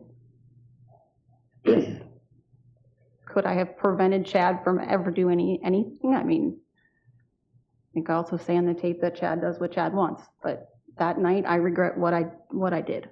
Well, and you told Cindy, could I have prevented him from being in prison? I agree with that. Right? You said that to Cindy Cobb. Sure. If I could change it and go back and change what I said to him, then I would.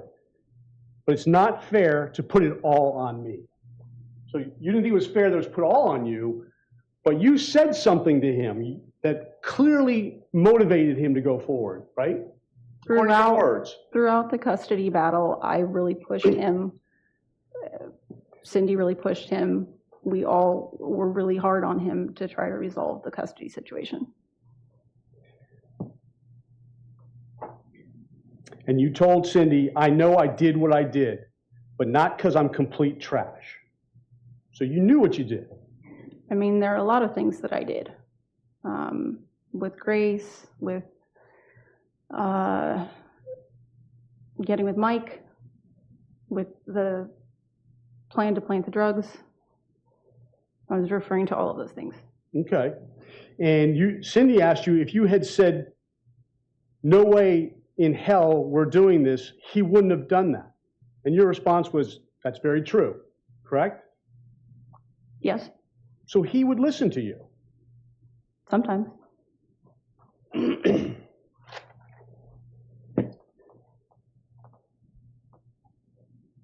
Let's talk about the actual custody battle. It also became very clear during that recording that the court system was not working the way you wanted it to. That's true. And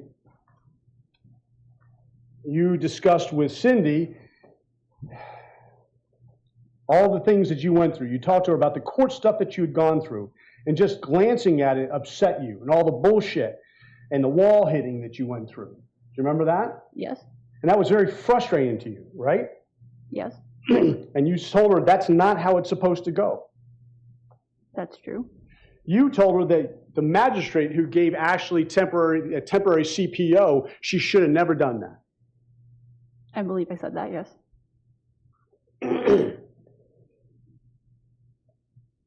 And the court system wasn't working with you. True. You also told Cindy, correct? Yes. And you told Cindy that you knew that Ashley was going to get custody. It was looking that way. And you told her the tipping point was the guardian ad litem didn't know who to believe. Yes. And that, you said, was the tipping point for Chad. Right? Yes. But you told Cindy that wasn't your tipping point. You were there from the beginning. You already knew that it wasn't going to go your way. I knew based on the abuse that Chad inflicted on the household that it was about to be a problem for us to try to get Grace back, yes. And you told her you were already there and you were there from the beginning. I knew that from the beginning, yes.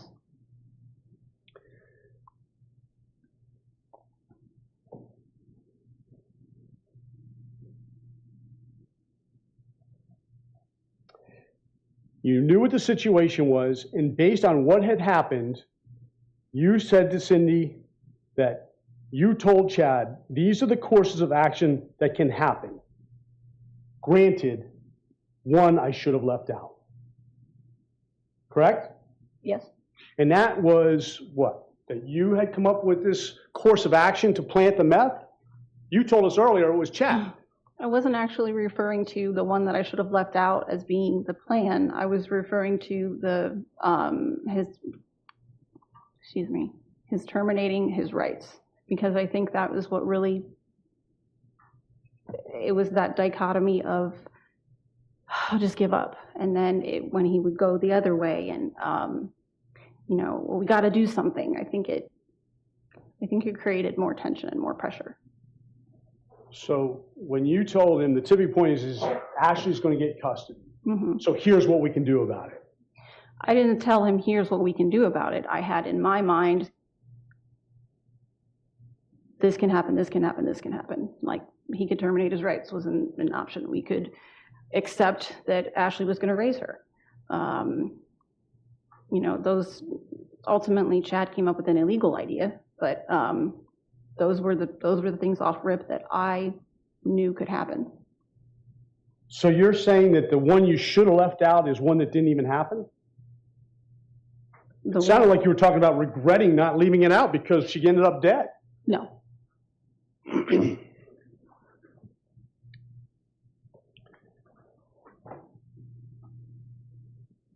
And so when he said, I can't help her, I'll just terminate my rights, you talked him out of that. We had some discussions about it, and we both decided that wasn't something that we could live with.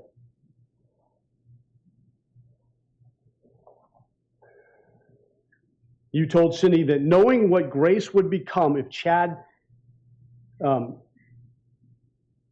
had her and what life would be like, I can't stand there and be okay with that and say, this is my daughter. And I think it was, if Ashley had her, you couldn't stand there and go, this is my daughter.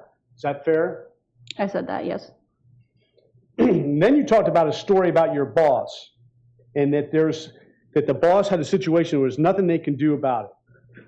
And then you said, after that story, now this is in 2014 after Ashley Biggs is dead, you said, now Grace has a chance at life. Correct? I'm literally quoting Chad when I say that. Well, you don't say you're quoting Chad, do you? No, because Cindy's of the exact same mindset.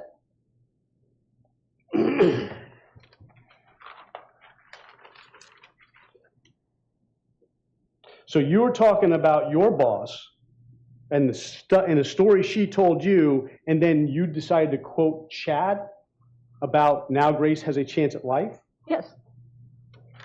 Okay.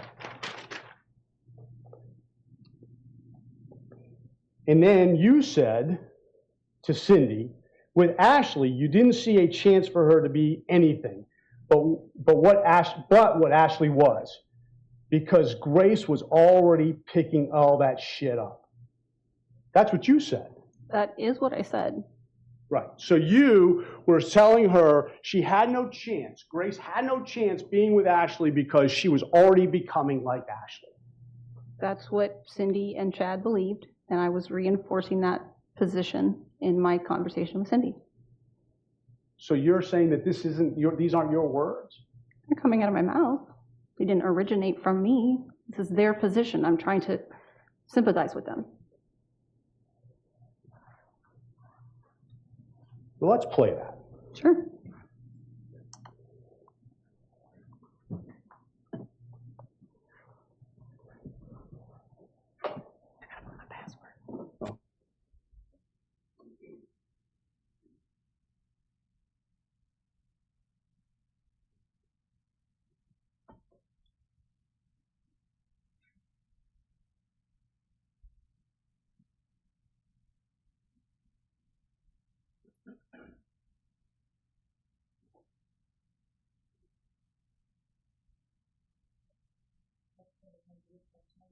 Well, I'm gonna find it here first, and I'll let you. I'll give you that.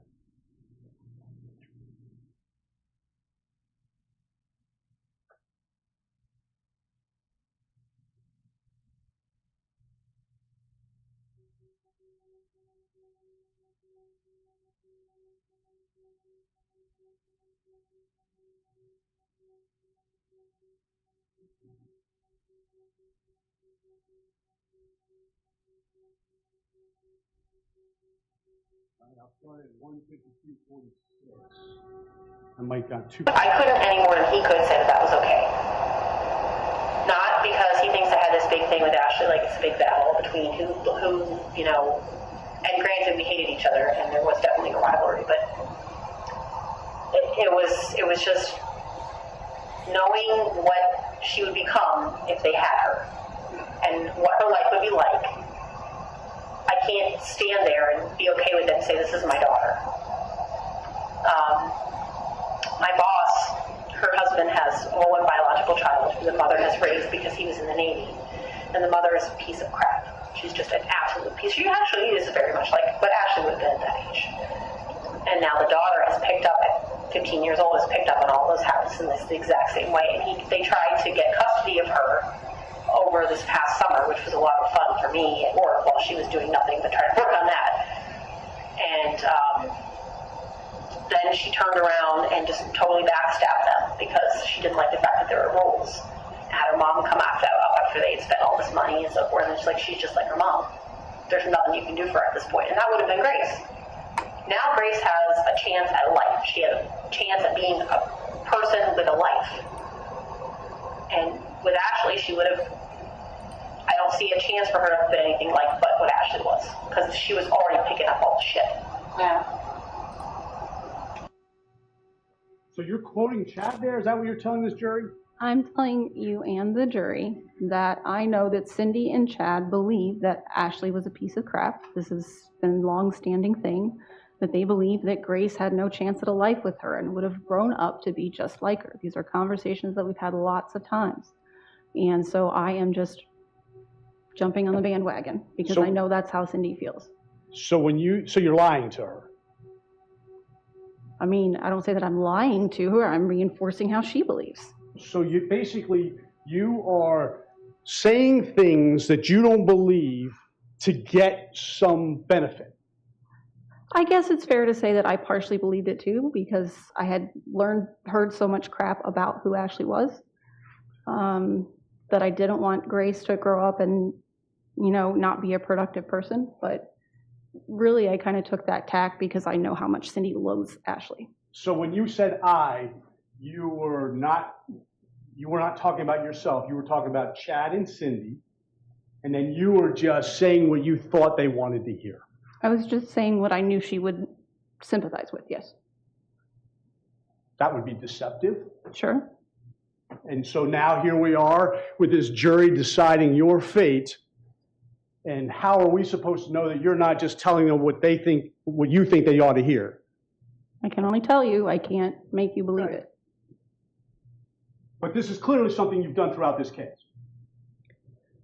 I have made untrue statements throughout this case. That's true. And so the first time you're going to tell us the entire truth is right there on the stand today for the very first time in 12 years. I've never spoken about what happened the night that Ashley passed away until now. Well, you have. You spoke to Cindy. I've never given a full account.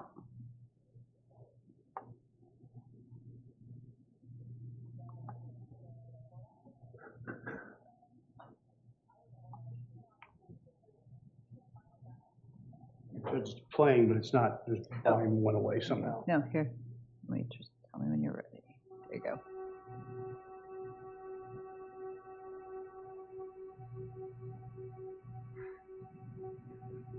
Really makes it hard for me about Chad and I. Granted, I didn't like the way that the situation was. Now that's you saying, granted, I didn't like the way the situation was, right? Between Chad and I, yes. Now, is that being deceptive too, or is that you? No, I really didn't like the situation between Chad and I. Right. So that one there is legitimately you. I mean, all of it is legitimately me speaking. but sometimes you're just saying what you think people want to hear, and sometimes you're saying what you really feel. I think everybody does that. And don't you think that's going to be tough for anybody in this jury to decide what's real and what's not with you? I think the jury has a tough job, yes. And that's because facing the biggest charge you can face, clearly based on your history of lying in this case, they'd be fools to believe you. Objection. Sustained. Don't answer that. It was still hard for me, but at least we got to a point where we could coexist. We had gotten to that point. And then when Ashley came and took Grace, it all fell apart. So again, you're blaming everything on Ashley. It all fell apart. I'm not blaming everything on Ashley. Well, those are your words. It all fell apart. All. Chad and my relationship became very difficult. It had already been difficult, but it became even more difficult after Ashley got custody of Grace. One other thing that you made clear in this conversation was that you believed that this, the plan, was the only way the situation was going to go away. Did you tell Cindy that? Yes, I did. And again, you're either referring to an aggravated murder or you're referring to planting meth. I mean, you're the one who's saying I'm referring to an aggravated murder. I never said that. No, those are our two choices, right? So What's the third choice? they could believe I was talking about something completely that we're not even discussing here. You mean they could just make something up? They could. Okay. But in reality, there's only two choices. Planting meth or plan for aggravated murder. Those are the only two choices that have been discussed, yes. Okay. Well, if they haven't been discussed, it's not evidence, right? Fair. Okay. So, you indicated that you believe that this is the only way the situation was going to go away, right? Yes. You also told Cindy that it became very clear that you had faith that Chad could do it if he said he could do it. Yes. And you're talking about him planting meth. Yes. And you thought, hey, you told me you could plant meth the first time, and that didn't work, right? Marijuana the first time. Okay. Yeah, I'm sorry, marijuana. So, and that didn't work, right? It didn't have its intended consequence. It didn't work. Yeah, it didn't work. And you go on and spend an awful lot of time talking about your belief in his ability to get away with this, right? I speak about that on the tape, yes.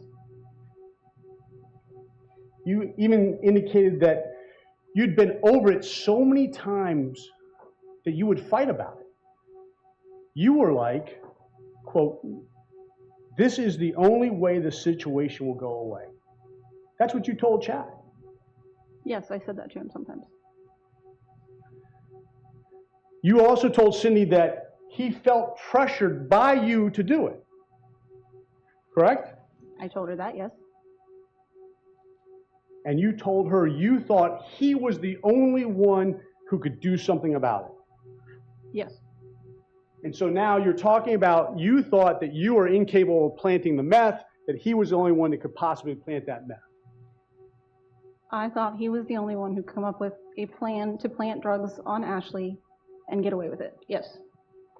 And so when he told you that you needed to go make a phone call next door, drop him off, that whole big fiasco of a plan to plant meth, you thought that was a perfect plan? I refer to it as a perfect plan on that tape, yes. I think that's how Chad categorized it, but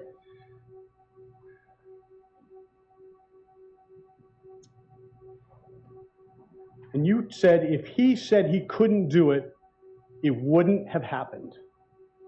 That's what you said, right? I said that. And that means because if he said I couldn't do it, you would not let him do it. I don't think, if he said he couldn't do it, I don't think he would have done it. All right?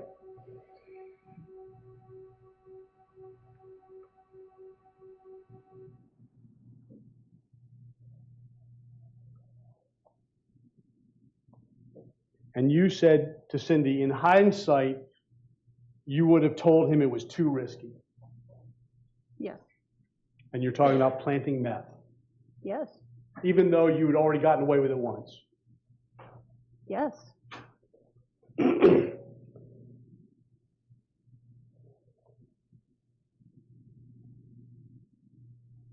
You told Cindy Chad had the perfect plan and Chad was doing what I asked him to do. Is that fair? Yes.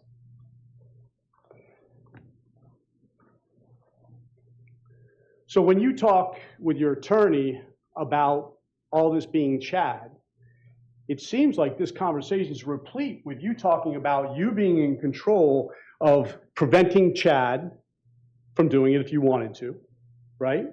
Objection. Are you talking about a conversation between your attorney? No. You had a direct, let me start over. Okay, thank you. In your direct examination, you went through a whole painstaking direct examination about how this was all Chad, correct? I don't think I said this is all Chad at any point. All right, but it clearly isn't from these other comments you're making that you could have stopped it, you would have told him things differently, you would have said different things, you would have told him not to do it if you thought it was too risky, or if he said he couldn't do it. I'm talking to Cindy, who thinks Chad can do no wrong. And so to placate her, you lied. Is that what you're telling us here today? Yes.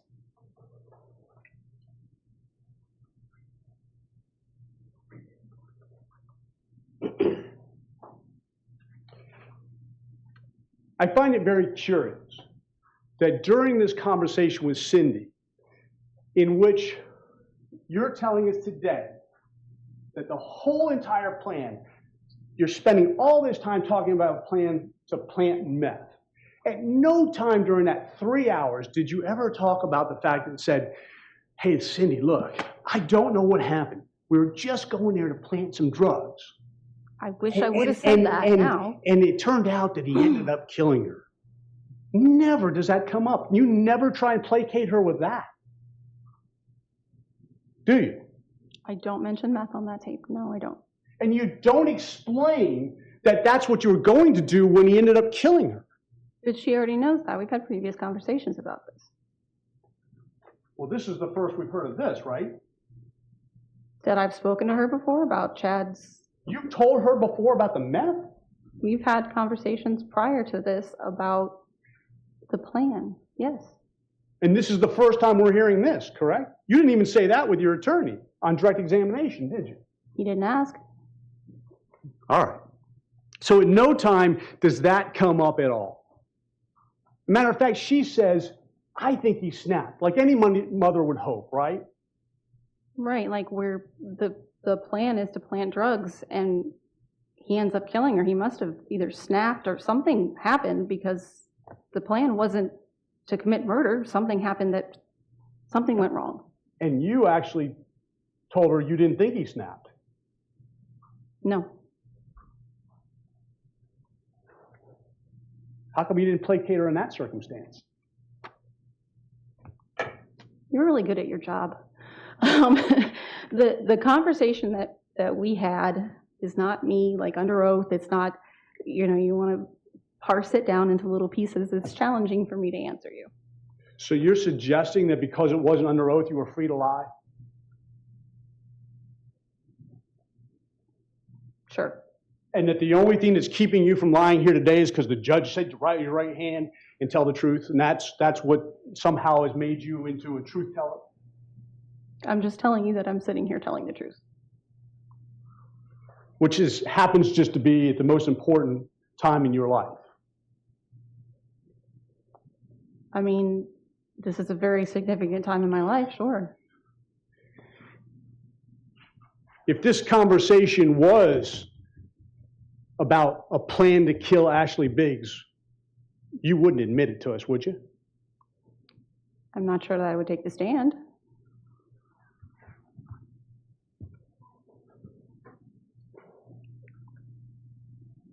I probably would have pled to it.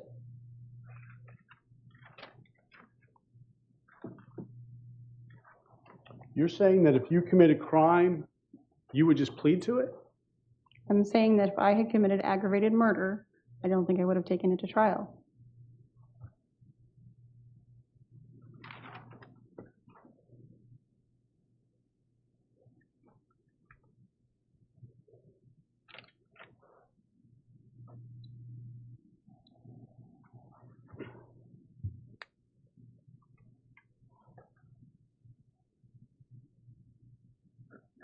During that conversation that you had with Cindy Cobb, you actually told Cindy that Mary Brinkman was trustworthy. I'll take your word for it. And now that she's come and testified about things that she is claiming you said, now she's no longer trustworthy. Is that fair? Is that your position? No?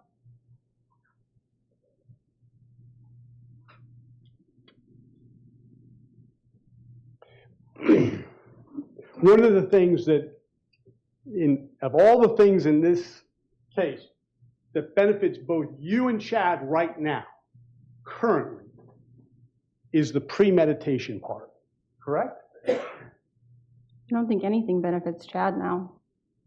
Well, if it turns out it wasn't premeditated, that could help him, right? No. All right. And it would clearly help you. Fair? Fair. So when you argue and say that Chad never has admitted to a plan to kill Ashley, that's in his benefit, isn't it? I don't think anything is in his benefit at this point. He's done. And as a matter of fact, it's interesting that you have indicated that nowhere in your conversation with Cindy Cobb did you ever mention a plan to commit aggravated murder. And that's what you wanted us to believe, okay? Isn't it also true that not one time has Chad ever admitted to killing Ashley Biggs? Oh, no, he's definitely admitted it. He's never admitted it in any statement whatsoever. He pled to it. No, he pled to a charge indicating that he was involved with the murder of Ashley Biggs, not that he actually did it. Correct? Semantics. Well, this is what it's all about. Complicity, aiding, and abetting, right? Isn't that why we're here? I mean, Chad has told everybody that he did it. Name one. Cindy? Were you there when he admitted to her that he killed? Yes. And so when this conversation happens, it's never said anything about that, is it? No. This is the first time anybody's heard that. Cindy didn't testify about that. This is the first time you mentioned that, right? Yes. Now, the fact is he didn't even have to admit to it for us all to know he did it, correct? True. And nobody was there but him and Ashley, right? Yes. And that's because we're using our common sense and reason, right? Yes. Yes.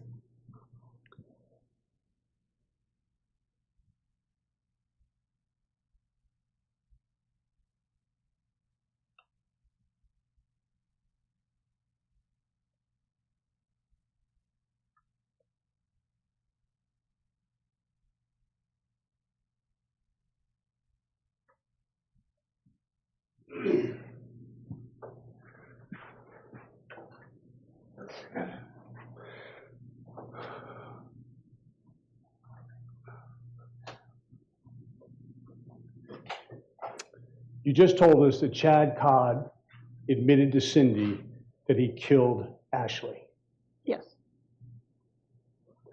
Chad Cobb was arrested that night at, what, 3, 4 in the morning? I think it was like 4:30. And he's been in jail or prison ever since. Yes. So when did this conversation between the three of you happen? We were visiting him in Lake Erie. And at Lake Erie, he admitted to who?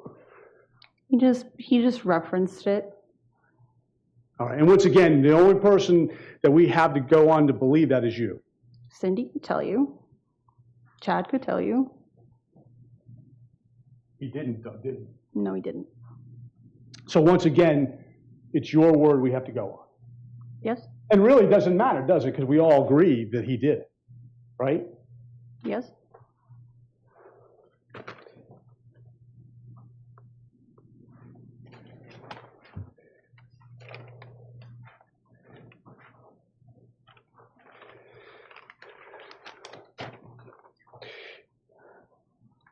In regards to your opinion about this event that took place with Chad, is that you believe it looks 100%, well, that it looks so premeditated. That's what I said on the tape, yes. And there's no question that it became clear on the tape that not only did you hate Ashley, but you didn't even feel bad about what she went through at the end of her life. At that time, I didn't. And you saw the pictures of what happened to her, right? I have now, yes. Why do you suppose Chad needed zip ties to plant meth? I don't think he did. So he just carried them just for kicks and giggles? I don't know why he had the zip ties.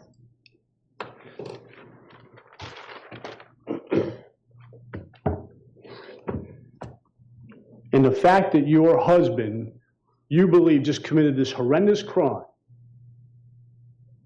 that you didn't tell the police about it, is because why? I didn't want to get in trouble myself. I loved him, and I didn't want to lose my kids. So again, here we are today. You withheld information from the police. You lied to the police for the purposes of not getting in trouble and being able to raise your kids. Correct? That's what I just said, I think. Right. I'm Yep. just reiterating. I want to clarify that that is exactly what you're saying. Yes, that's what happened when Chad was arrested, yes. And today, as we sit here right now, those same two things are at stake. You raising your kids and you staying out of trouble. Those two things are, yes. And you've already shown us during the pendency of this case, those are the times you lie. Yes? That's the question? Yes, I wouldn't categorize it that way, no. but you have. I have. And those are the circumstances when you have lied. Those are some circumstances in which I have lied, yes. I have nothing further to do. Okay. Redirect.